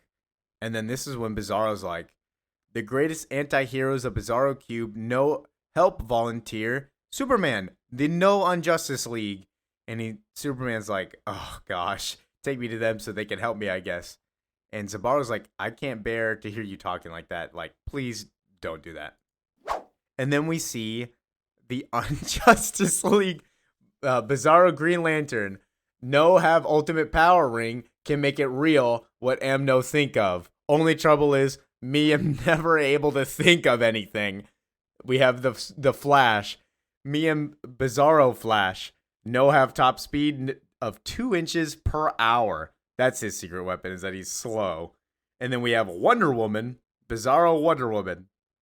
Oh, all she is just a clay statue. She never became a real person right now. It's a shame we don't see anybody else, but the Bizarro Green Lantern is by far my favorite. I love that he's got the power of unimaginable things, but he just can't think of anything. I'm a big Green Lantern fan. And then Superman thinks and ponders, and he's like, I don't know like what these poor demented creatures mean, but these twisted copies of my friends suck. They don't do anything. He's like, I made an ion pulse cannon from garbage. I just need a heat source to activate it, Zabaro, and that's how we could leave. And he's like, you're getting way weaker, Superman. He's like, I can tell, dude. He's like, everything is getting heavier. This sucks. He's like, are we almost done? And Zabaro's like, yes, I was studying the blueprints again. And I couldn't help but notice one thing, Superman. There's only room for one person on your rocket, not two. And then Superman's like, I'll be subjecting myself to unimaginable stresses. The chances of survival are slim, even if you had powers like Super Bizarro. And then he's like, why do you feel as if you haven't been listening to me at all? Don't you realize I'd rather take that chance and die than just stay here? And he's like, no, I can't let you risk your life, Zabaro. I can get home safely, and I can find a way to come back and get you, so I can promise we'll meet again. But you think of yourself as a flaw or an imperfection. You're proof that Bizarro is getting smarter. So why else did this incredible organism make things like you to see the world and experience the world? And he's like, well, I never wondered it like that. So then they're like, we finished. The ceremony's over. The All Might is coming to the end. So Superman walks over weakly, and he's like, you guys can't launch without me, because they're going to launch the ship now. So they're singing the things, and they crown Lee Raj to go onto the thing. They name him king. And then Zabaro walks up, and they're like, we nominate you to get on the rocket ship and die. And he's like, do you see how much they hate me, Superman? Like, this sucks. If only you knew how it felt to be so completely despised. This is my one and only chance to leave this horrible place forever. So it looks like he's gonna twist him. He's gonna backstab Superman. And he's like, you know what? You know, I want that. I want to have respect like you, a place where I belong. But what if I found out that I was just as lonely on your world as I am everywhere else? Let me help you out, Superman. We're almost there. I gotta tie you up. And he's like, did you manage to take a look at my work after all of this? I only need some heat to activate this. And Superman's like, your writing has unique qualities, Zabaro. All these wonders, all that you've seen, you need to keep up the story of your Bizarro home. Tell how they made the rocket ship out of garbage. Shoot the Traveler home. And then, of course, Barry, I can't even say it's Barry. The Bizarro Barry comes up and he's like, see, no secret weapon. Here is the flame. And he's like, I am everything freaky. And then while Zabaro's trying to light it up, the light goes out and he's like, oh, this sucks. I messed up again, Superman. He's like, no, Super Bizarro, am no me to blame you weaker than all of that. And I think it hurt me. Happy Zabaro's day. Let me stay here forever. And then Bizarro's like, okay, I send you away. And so he ships him out. And yeah, they're gone. He's like, hello, you. Throws him. Hello and good riddance. Bye, Superman. And then we see on Quentin's little thing, it's still the Underverse. And he's like, the Bizarro Earth has gone beyond the range of our instruments, down into the Underverse, through the cold layer where time stands still, and the beyond into the blazing unknown below. Superman saved us all, but he's gone. I'm sorry, Miss Lane. And they zoom in on the little Underverse. And then we end it with Zabaro saying bye. And then everybody just collapsing because it's the All Night. And that's issue 8. So thank you for watching. We will do 9 and 10 next time. We only got 2 more after this. Oh my gosh. So thank you for watching. Peace out. Bye-bye. Welcome back. All-Star Superman. We're back at it. So getting into issues 9 and 10. Yeah. What's up with you guys? If you want to comment, subscribe, let me know any new series you want to do. Considering that we're almost at the end of this, Superman comes out in like a month. I think at the time of this, it's June 13th. So we got a month left for Superman. I am excited. So let's hop in. So last time after Superman was at Bizarro world in the Underverse. He escaped, and now he is coming back, and he landed. Folks, sorry if I startled you, as he just flies away, and he's like, hope I'm not too late to repair the damage caused by that Bizarro invasion. And they're like, you don't know he got replaced. And he's like, whoa, Metropolis was repaired, but it's got crystal spires. They look like Krypton. So he is confused, and he goes back to the Daily Planet as Clark Kent. And he's like, I was trapped in my closet. Superman saved me. Thank you. And then Lois is like, oh my gosh, Superman's back. Have you seen this? And it's we see Earth's new champions. They are from Krypton, as they will explain. But yeah, they just terraformed Earth, or attempting to terraform Earth into Krypton's image. So we see them on a volcano. So they're basically just collapsing it, building tunnels around it. And they're like, we're going to make this our new Krypton. We got new powers when coming here. This is awesome. We're going to get rid of that stupid Metropolis and all those apes there. See, they say humans as lesser beings. So Superman walks up and he's like, yo, what's up? I'm Superman. You guys are Bar-El and Lilo. They told me about you. First astronauts from planet Krypton, drifted lost in space for decades. I'm from Krypton too. I can't believe I'm meeting you guys. This is cool. And he's like, get out of my face. I don't know you. Don't come at me, son. You call yourself Superman? Huh? I don't even know why you came back. What? This planet's ours now. And he's like, whoa. What? He's like, what the heck? I was raised on this planet. This is my home. Krypton is gone. I'm Kal-El, son of Jor-El, from the House of El. You're also from my house. And they're like, oh yeah, we know your dad. That guy was an idiot. Anyways, he thought the planet would explode. So, yeah, what a loser. Anyways, the planet exploded while we were gone. We're going to build a new Krypton here, though. Because it exploded. You're a failure for not doing that. And he's like, that sucks. So he flies back with them, and he sees that they took his fortress.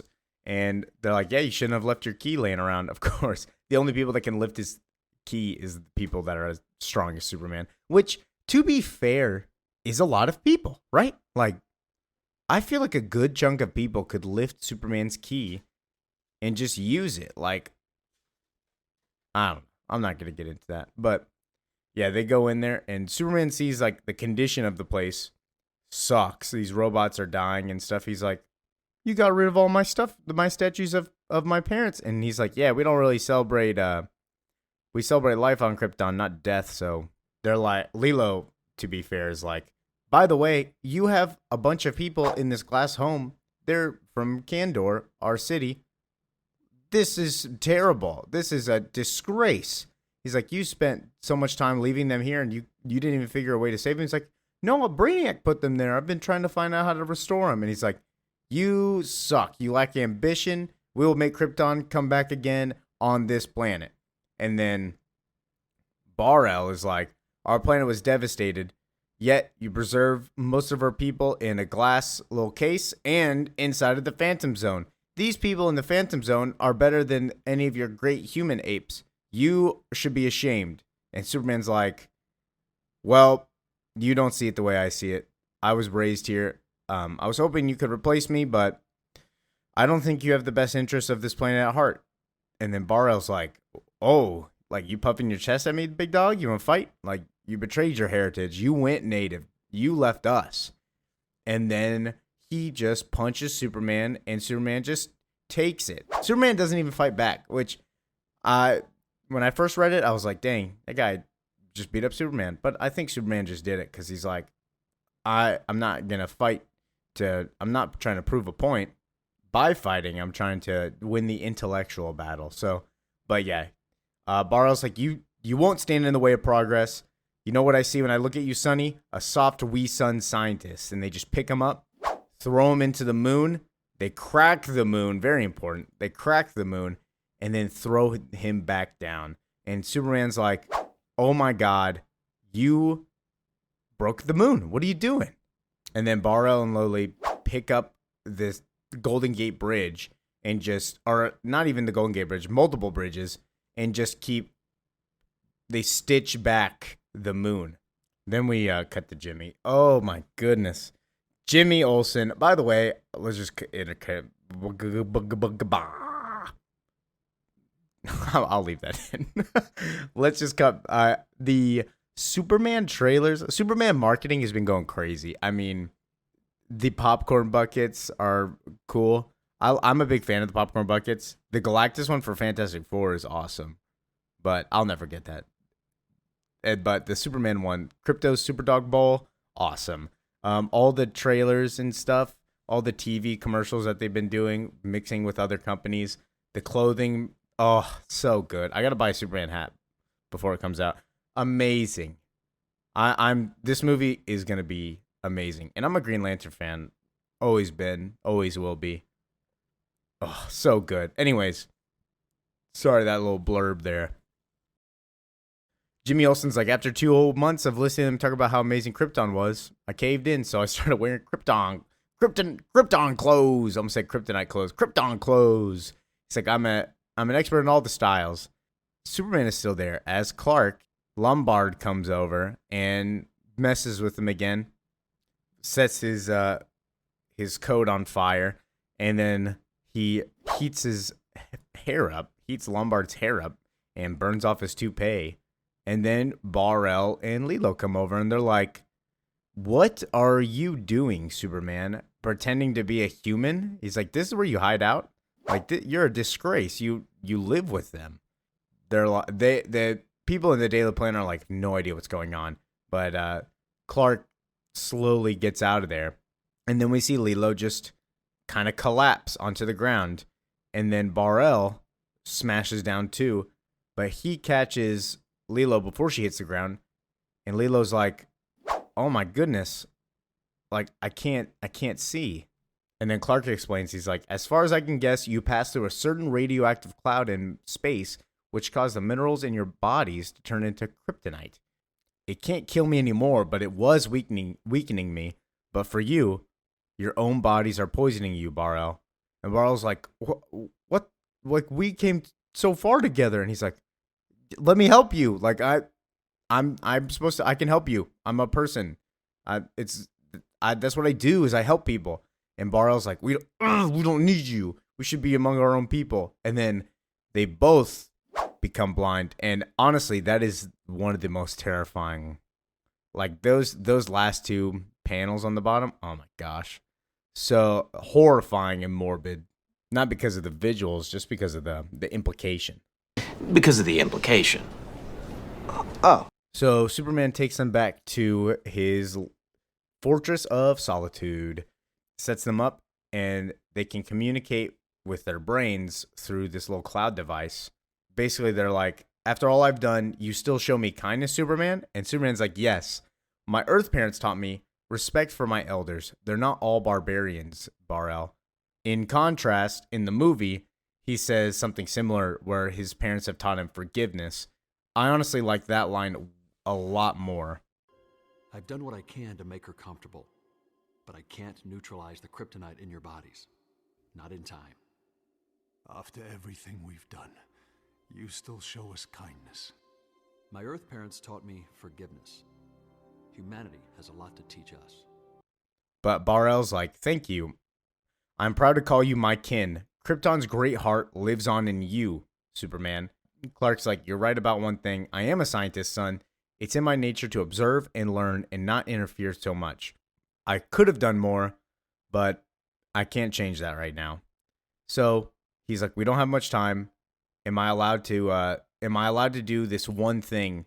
I'm not going to make the choice for you. It has to be you guys who make the choice to put your bodies into the Phantom Zone. And Bar-El's like, put my hand in hers where it belongs, Kal-El. Another big adventure. We will go together. And then they both go to the Phantom Zone. We don't see them anymore in this comic, but they look healthy and stuff at the very end of this. In the movie, they kind of are healed also, but they just kind of live there. The Phantom Zone, it won't affect them. No time there. They'll be good. So Superman promises that he'll try to find a way to restore them both. But he's like, now, at least there'll be some law and order in the Phantom Zone at last. Which brings us into issue 10, The Last Will and Testament of Superman. So, hopping in, Superman, oh my God, this is what Superman is! Anybody who hates Superman, I didn't used to be a Superman hater. I just used to be one of those people. This when I was younger. Is like, I mean, I'm still young. I got off track. I used to be one of those people. I was like, Superman is boring because he's just all powerful. No, he's not human. Nobody can just beat him up. Blah blah blah. I'm sure his stories are trash. I never read any of them. But oh my God, am I wrong? He's one of the most human people ever. I mean, he is the embodiment of what a hero and a good person is, and what like a morally good person should be. He's saving a school bus. He's going to visit sick kids. Oh, it's so good. I love Superman. Now we have Superman recording his last will and his last testament. He says there's so little time left now. The end is getting closer, and there are still so many things I've yet to achieve. The time traveler Samson told me I'd have to complete 12 legendary super challenges before my death. I would answer the unanswerable question, overcome the tyrant sun, Solaris, even create life. Each challenge, of course, brings me closer to my death, and by my reckoning, I've accomplished 7 so far. I have no time to lose. So we cut and we see the bottle city of Kandor. Basically, Superman is sending an ambassador down to meet inside of Kandor. So they're all getting excited and ready for it. And we see that who Superman is sending to talk is Mr. Quinton. So Superman's like, Van Z, the ambassador, just signaled that they're almost ready for you. I just gotta shrink you down with Brainiac Shrinking Ray, and we're all good. Superman gives him a cane, and he's like, the gravitational pull in Kandor will feel 8 times stronger than Earth's, and the atmosphere is much thinner. You will need this. And then he wishes him good luck and puts him in there. So they're meeting to bring up the Kandor citizens back to normal size. Quintum says, Superman Kal-El asked me to apply some thought to this ongoing failure to deminiaturize Kandor's citizens. If you'll hear me out, I may have a simple solution for your predicament. And then Superman talks more. So when I'm gone, when I'm not around anymore to protect them from the mad scientists, monsters, and themselves, can they survive their own self-destructive urges? There's only one way to study a world without Superman. I had to make one. Deep in the tangled brayer of gas clusters that forms the barely beating heart of the sickly infant universe of Gweg, I found a promising speck of grit. I applied nano-optical transfusion of pure solar energy, Earth Q, breathed in.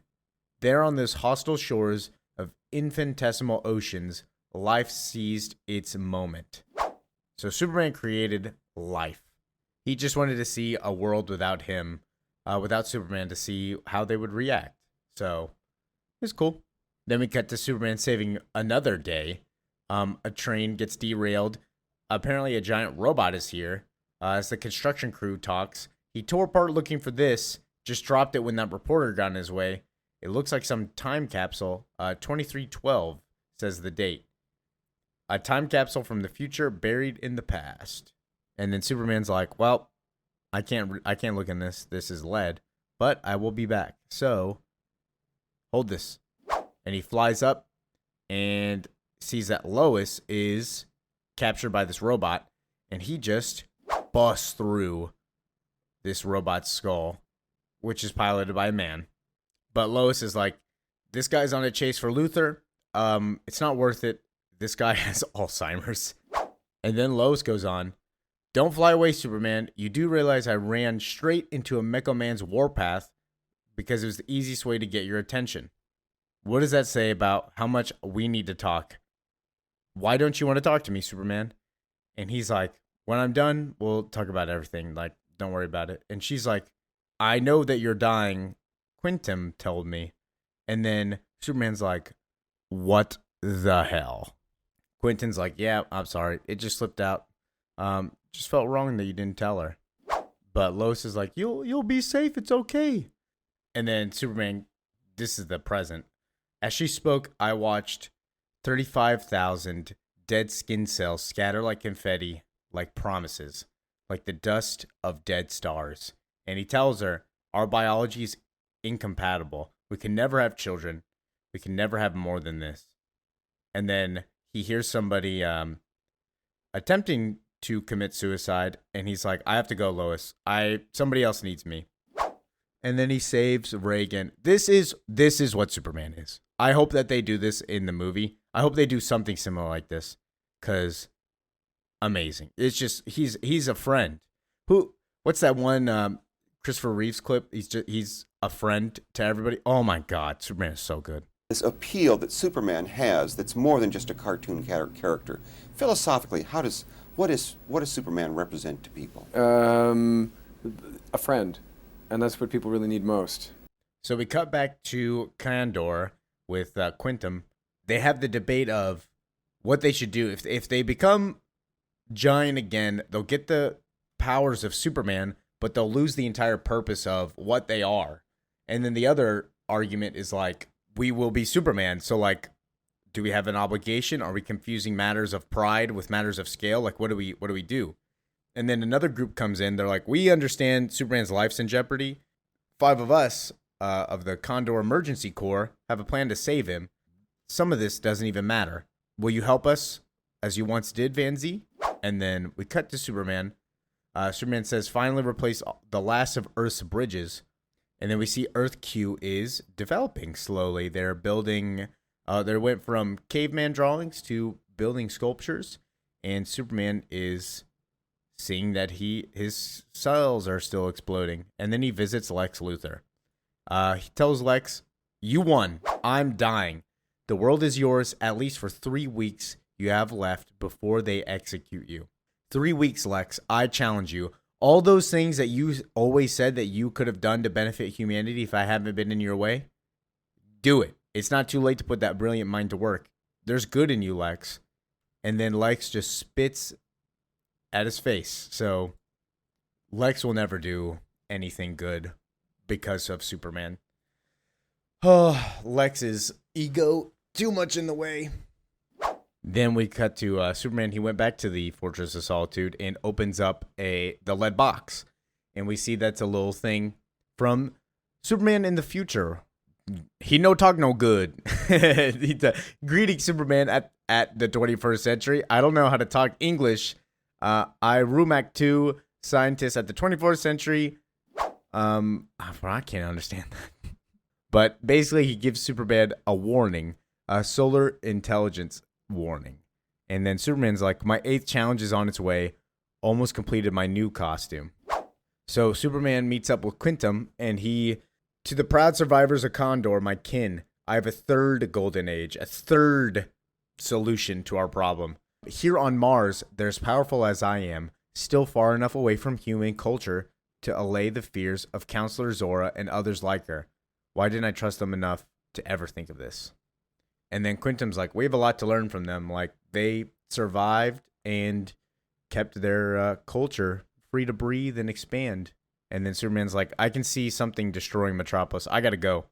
But before I do, I'd like to think I'm a better judge of character. I've copied the entire 8 billion letter sequence into a book and the instructions of how to combine human and Kryptonian strands together. This is how much I trust you, Leo. Here you go. And then we do get to see Earth Q. A man is writing down, behold, I teach you the Superman. And then we cut to the rescue force from Kandor. They basically just tell Superman that they're not fast enough. They can't save anybody. Or they can't save him from his white blood cells dying. And Superman's like, it's okay. I understand. You helping me made me feel really good. I only need your help long enough to accomplish today's task. I honestly didn't think you'd be able to save me, but you can save humans. So Superman comes back to that child's hospital at the beginning, and he basically is like, I'm letting you know, little kids, I won't be able to make it next week, but you will be able to go back home. And he lets the Kandor force go. Then we take another look at Earth Q, and we see that the person on Earth Q is drawing Superman. Superman is never ending, constant on every world. And then Superman says to Clark Kent, the mild-mannered reporter who never let me forget how it feels to be a downtrodden ordinary man, I leave the headline of the century to you. Superman dead. So that beginning newspaper that we saw whenever he's with Solomon, he wrote it for himself so that to paste and print out right before he dies. But that concludes issue 10. We have one more episode, whatever. Too much into the video game ones. We only got one more little thing left and we're done. So thank you for listening to this one. Next time we'll do 11 and 12 and we'll be done. So thank you. Comment, subscribe. Let me know what's going on. Peace out. Hello. Welcome back. Last episode of All-Star Superman. We're on issue 11 and issue 12. We're done. Superman is over. And the Superman movie comes out in 3 weeks. Let's just hop into it. So we get to see Lex Luthor on the actual chair. Lex is yelling at the guards, telling them to get out of his face. And he's like, Superman didn't even show up. And he says, ask yourself how it feels to murder the genius who might have cured your sister's cancer with a cell phone and a safety pin. And then the guard is like, shut up, dude. And lights him. And then we see he doesn't die. He is still good. And he gets up and he's like, whew, my last meal that you just gave me was a 24-hour super soldier or a superhero serum. I'm good, bro. I'm basically Superman. That's Mr. Luthor, dog. And so then Lex gets up, laser beams this guy. He's like, I got super strength, super durability, catches a bullet. And he's like, ooh, everything's going to be different now. Strength of Superman and the powers of Superman, intellect of Lex Luthor. Then we come back to Superman, who is feeding the Sun Eater, shooting like liquid sun in there. And he's like, this is my way of saying goodbye, Robot 7. This is one of the most dangerous planets in the universe, and I'm going to miss it. It's like my little pet. I hope that it finds its way out in space, but I got to go. Hopefully that I stay alive long enough to complete my final tasks for humanity. And that's why I need you, Mr. Robot 7. And I love that these robots are introduced in this comic because they are going to be in the movie. I don't know if you saw any of the trailers, but these robots are in there, keeping Fortress of Solitude intact, taking care of it. So, and we see them now. Superman tells these robots, you robots will have to maintain the areas of the fortress like the Bizarro Zoo. These poor creatures, disoriented during the invasion from the Cube Earth, require special care and attention. And then the robot hands him a document and it's like, you asked me to preserve this. Here you go. And it's Zabaro's poetry. So Superman puts it up on a little pedestal and he's like, what a life I've had. Traveled across time, space. I've done things beyond imagination. I've done lots of things with friends like Pete, Lana, Jimmy, and Batman, who we have not seen. I don't know why they keep bringing up Batman, but I haven't seen him at all. And it's not connected to All-Star Batman or Robin. I recommend go reading that just to read it. I won't comment whether it's good or bad, but it exists. It's there. Frank Miller did other good things, and let's just remember that. And then Superman walks out, and then he goes, but Lois, dear Lois, I loved you most of all, and no matter how dark it seems, there's always a way. This issue is called Red Sunday. So, cutting back to Lex and his niece in their authentic Luthor lair, Lex busts into his own lair, and he's like, I have his superpowers for 24 hours nostalgia. Thanks to the serum, only I could have invented. And I feel like she, Lex's niece, is going to get replaced in the movie by the engineer, who, I don't know if you know who that is. That's the person part of the Authority. But she's the one in the movie that is slicing up all those things inside of the Superman lair and also fighting Superman on the football field, I believe. But I'm guessing that this character, this niece, is getting replaced with the engineer. So Lex's niece is like, when do I get my powers? And he's like, you won't. Not until I trust you with the car. This is the ultimate high. This is awesome. I set the scum of strikers free to keep the science police and special crimes unit busy, trying not to provoke them. So in a couple of seconds, he builds a bunch of robots and he's like, whew, I can see these atoms. They're empty bags of possibility. I can see everything. I don't need any of this. It's yours to play with, niece. And he throws her the little mind control helmet. And then while talking to his niece, he brings up a good point. Even with superpowers, I'm not stupid enough to go against Superman without a little extra insurance, but he should be half dead by now. Even with his powers like Superman, he knows that there's a good chance he's not going to win. He's not used to these powers. He might be the smartest man in DC, one of them, top 5. But with Superman's powers, he doesn't know how to use it, control them. He probably is not going to win against an experienced Superman, even though Superman is already half dead. So that's why he brought an insurance policy. He tells his niece he loses his powers under red sunlight. So how cool am I? I got friends in high places. Time to get changed. And he walks outside and we see the sun reflects a red tint. And then we see Solaris, the tyrant sun, the scourge of worlds. Now, this is just my little personal opinion, personal theory. I don't know. In the Superman trailer, we do see like this thing fighting somebody. I think it's fighting Green Lantern. It's fighting Hal, or not Hal. It's fighting Guy Gardner. I believe that's Solaris. It looks like Solaris.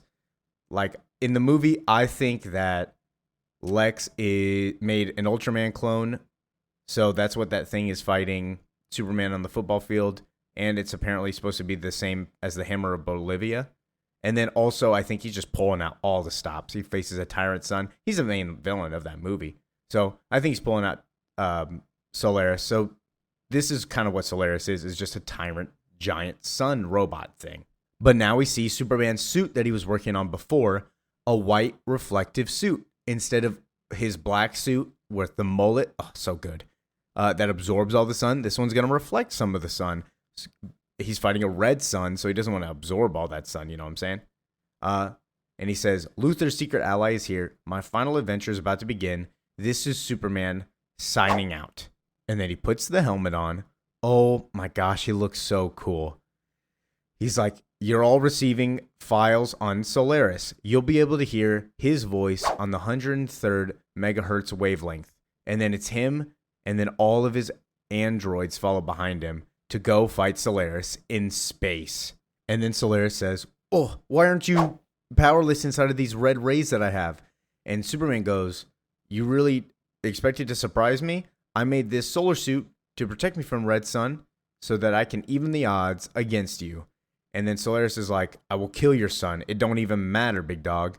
And then he shoots a beam at him, and the androids stop the beam and protect Superman, as their main goal is.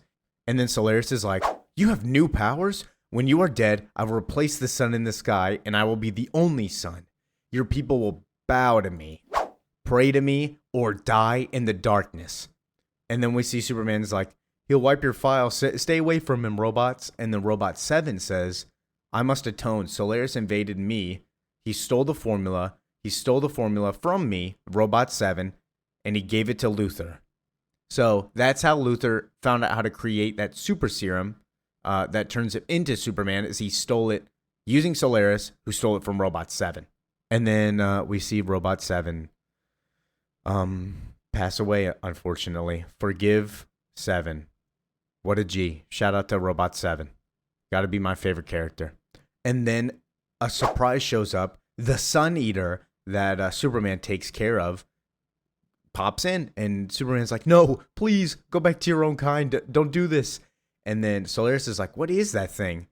And Superman's like, that's the natural enemy of a living solar computer, Tyrant Sun. This is the Sun Eater. And then it grabs onto Solaris, and then Superman punches him into the eye. And then the Sun Eater wraps around Solaris, and the Sun Eater dies. Yeah, rest in peace. Got to be one of my other favorite characters of this series too. Is dead, and Superman goes berserk. You killed him. And while Superman is fighting Solaris in the sun, we cut down to the streets of Metropolis, and we see a taxi driver and Lois and Jimmy, and then they get out of the car and they're like, "What's going on?" And then we see the niece of Lex Luthor show up in her little tank, and she's like, I love this cannon thing. I'm going to kidnap you two. And then we see Solaris fly down out of the sun, or out of the sky, and Superman pops up, and he's like, by the 24th century, I'm told you've been rehabilitated to work with humanity instead of against them. Rehabilitation begins here, Solaris. So what's very important is that in this comic, Solaris isn't dead. It's like a robot cyborg, and not Lex Luthor, Superman spares him. In the movie, he just murders him. He's dead. In the movie, there's no chance that he lived. Mercy. I don't think I have any left.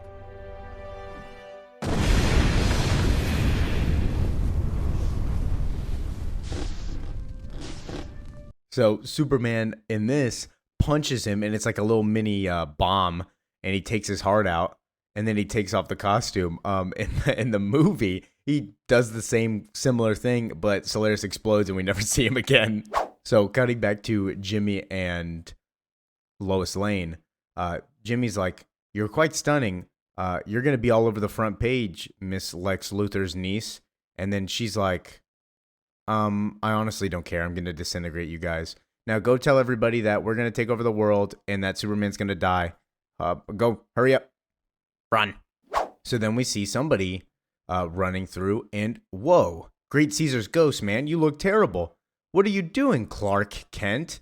So Clark, I can't say injured, sick. It's Superman and he's about to die. Runs through, has his last headline up, and puts, "It's Superman is dead." And as one of his final acts as Clark, he goes, "I witnessed the whole thing, Perry. I have tomorrow's big headline. I saw it. I wrote the whole thing. I wrote the whole thing down. Superman is dead on his laptop." And then he passes out and collapses. There's no heartbeat.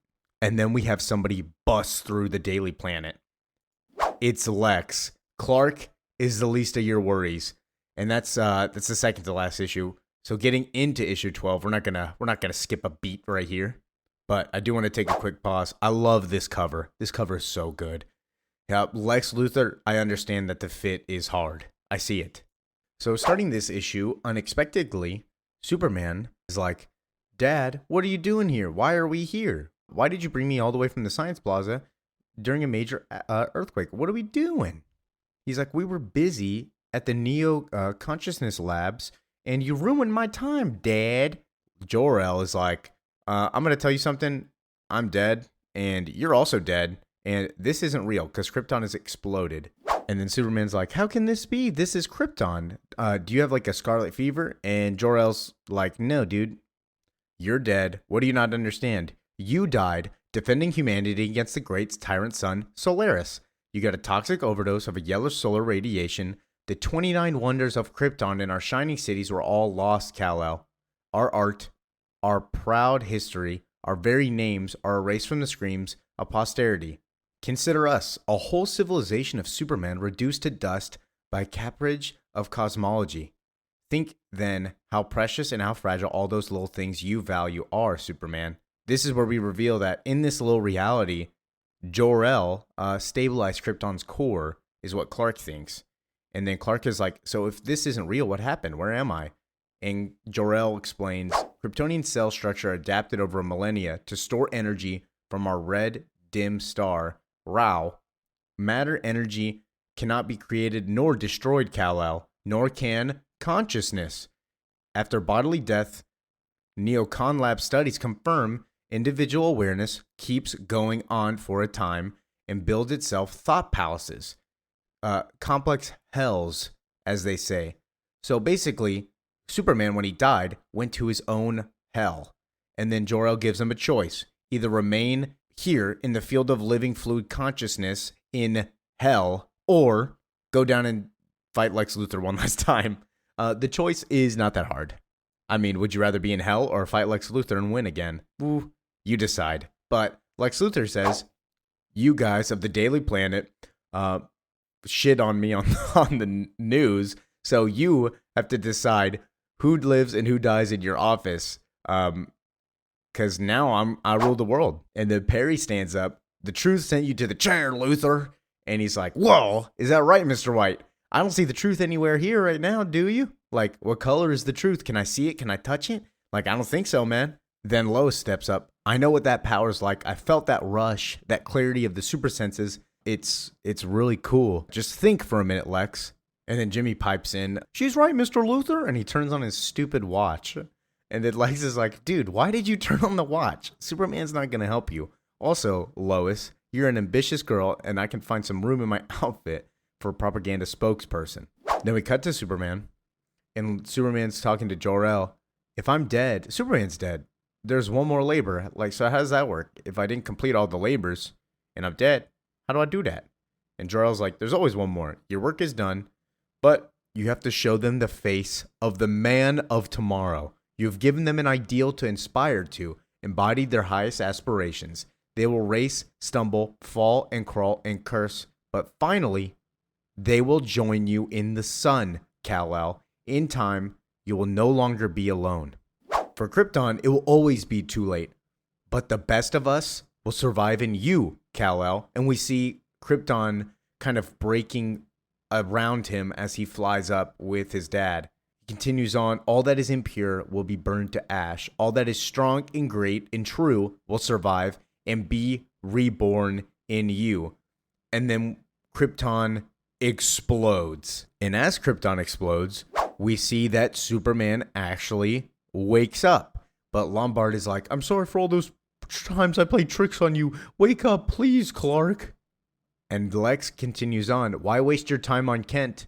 What did he do with that amazing interview I gave him? Wait, what's happening? And then we see that they notice that the sun actually turned blue. Somebody says, Solaris double-crossed you and poisoned the sun, Lex.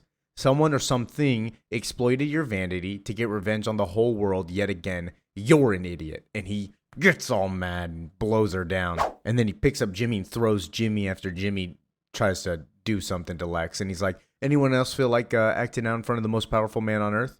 And then Clark gets up and he's like, well, maybe I can. And then Lex is like, wow. The careless worm grows a spine to impress that little girl. What is that? What's that you're trying to hide? And then he grabs the little gravity gun that he had from the fortress and shoots Lex, and Lex falls down. Good one on you, Clark. We'll use a weapon when Batman won't. And then, of course, everyone's like, whoa, you're not Clark Kent, you're Superman. So he does one heroic thing, and everyone's like, he's not Clark. Jimmy pulls out a new suit for Superman. He's like, whoa, Superman, nice disguise being Clark Kent. What were you going to do this whole time? And he's like, thank you. But I'll stop, Luthor. So while Lex is on the ground, he gets hit by a truck, and then Superman shows up also and smashes him down. Lex is like, what are you doing, Superman? Like, I can see you. Stop playing hide and seek. We should just fight, man. He's like, I don't need to be able to see through lead when I can liquefy it. And then this is where Superman reveals that he knew that this whole thing would pan out exactly like this. He knew about Lex's involvement whenever Robot 7 malfunctioned earlier in the preparation for the exogene. As you know, I've had to confiscate some of the world's or the galaxy's deadliest weapons, like this one. It's making it 50 times harder to stay in the air for you, but that's not why I chose a gravity gun. And then they both fall through the floor into a train, smash through the train. They don't kill everybody in the train, fortunately. Sorry, not unfortunately. That'd be terrible. But Lex ends up winning that little confrontation and drags Superman up by the cape, throws him down in front of everybody. He's like, don't be alarmed, everybody. This is only the phase transition of a new way of life without Superman. Lay down your weapons, surrender everything, and you'll all be fine. Everything's going to be fine now that Luthor has the mandate. And yes, I expect the president to be waiting at the White House with the keys in hand. Whoa, I feel weird. And then he's like, whoa, I've seen across the entire electromagnetic spectrum. Einstein failed to unify the gravitational force with the other three, but he had no idea that he had to experience this. It's so obvious. I can actually see, hear, feel, and taste it all. The fundamental forces are yoked by a single thought. Everything is connected by thoughts. These are new senses that I'm getting. I can actually see the machinery wire, connecting and separating everything since it all began. This is how Superman sees everything all the time, all day, every day. Like it's all just us in here together, and we've all we got. And then his niece is like, what are you saying, Lex? And Superman stands up and he goes, what he's trying to say is gravity warps time, and I forced him to speed up his metabolism to accelerate and compensate his new powers. What he's trying to tell you is that his powers just ran out. And you were right, Lex. Brain does beat Brawn every time, and he punches him. And Superman's skin is starting to glow. This is also in the finale of All-Star Superman. I'll put it right here. Are you okay? Better than okay. I can see the entire electromagnetic spectrum. And those must be atoms. Little clouds of possibility. Einstein couldn't connect the gravitational force to the other three. But if he could have seen this, it's so obvious. Uncle Lex? The fundamental forces are yoked by consciousness. Everything's connected. Every one. And this is how he sees things all the time. Every day. I don't know if I should be worried or mortified. It's a cruel joke. The mechanistic clockwork of reality hinging on a precious, impossible defiance of entropy, on life. And the clockwork doesn't care. It's like it's all just us in here together. We're all we've got. You are embarrassing me beyond therapy. You'll have to forgive him, Nostalthia. He just figured out how everything works. Gravity warps time. Superman trapped me in a relativistic conundrum. He's trying to say his 24 hours of superpowers just ran out. But it's only been a couple of hours. Relative to us, the gravity gun sped up his clock a little. You think I didn't make more of it? It's so I love that voice actor too. He does so good. But basically, Superman's like, "You're supposed to be dead. I had it all timed. Do you think I wouldn't have any more of this serum?" And then Superman's like, "Oh, I got it right here." And he's like, "I could have saved the world. Like I could have made everybody see this. What I just saw. I could have saved the world if it wasn't for you." And then Superman says, "You could have saved the world years ago if it actually mattered to you." And that is what this whole run is about, is that Lex has always blamed Superman for everything, claiming that he could have made the world better, but Lex had the opportunities to make the world better and chose not to just because he knew that he didn't want to, he couldn't. Lex had the power to do it, he just chose not to in response to Superman's existence. And then Superman and Lois finally get their last goodbye. "Your poor face, Superman." And Superman tells her, "If he hadn't fatally overdosed me with sunlight, I wouldn't have the power to attempt this final feat. But no one can repair the sun besides me. My cells are converting into pure energy, pure information, and I only have moments left to save the world, Lois. I love you, Lois Lane, until the end of time." And then she says, "I love you back, Superman." So he flies all the way up into the blue sun that Solaris damaged, and then we see him enter it. And then we cut into the future a whole year. Jimmy shows up to Lois in the park, and Jimmy's like, "It's been a whole year since he disappeared." Thousands of people turn to pay their respects towards Superman, and we see there's a marble statue. And Lois is like, "He's not dead. We published that headline as a warning to be carried back through time. Some people will still believe it, but I know that he's up there building an artificial heart to keep the sun alive. He'll be back when he's done, Jimmy. And when he's done, he knows where to find me." And then we pan out to Superman refixing the sun. So this is the end of the series. We'll go into a little bit of fan theories, but the main theory is that this Superman is actually, he's still alive, and that he will be back. And he didn't die whenever he flew into the sun. The other theory is that he died, and then his body just went into the sun and repaired it. And then there's another one that this Superman didn't die, and he did fix the sun, and then he is the one that we saw in issue 5 that gives the golden flower to Pa Kent, the future Superman. I'll put him right here. Basically, that this is Superman 1 million. That's another run written by Grant Morrison, but basically that they believe that this is the same one as Superman 1,000,000. And then you might be asking, what do I believe? Honestly, it doesn't matter to me. I like that. I like the theory that he is Superman 1,000,000. If that changes in the future, probably will. Wouldn't be surprised. Just time goes on. That's how it works usually.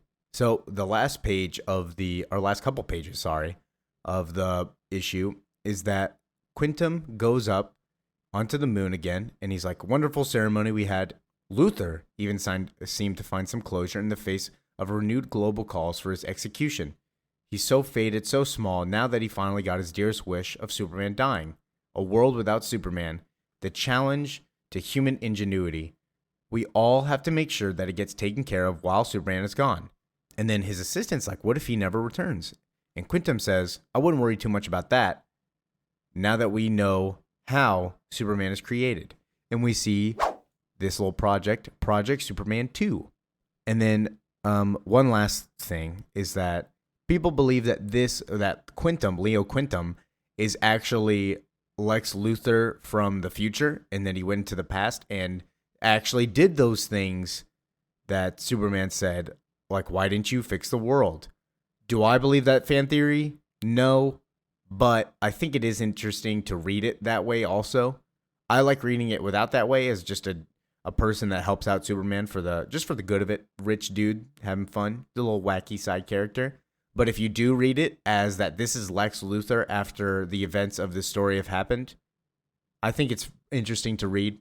You do get a little small clues of that if you read it that way. I do like reading it that way too. But yeah, this is All-Star Superman. Thank you for listening. We will go over some Fantastic Four stuff now that movie is coming out still. We might go over little Superman 1 issues.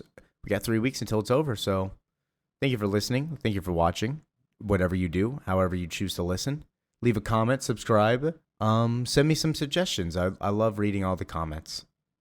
Peace out.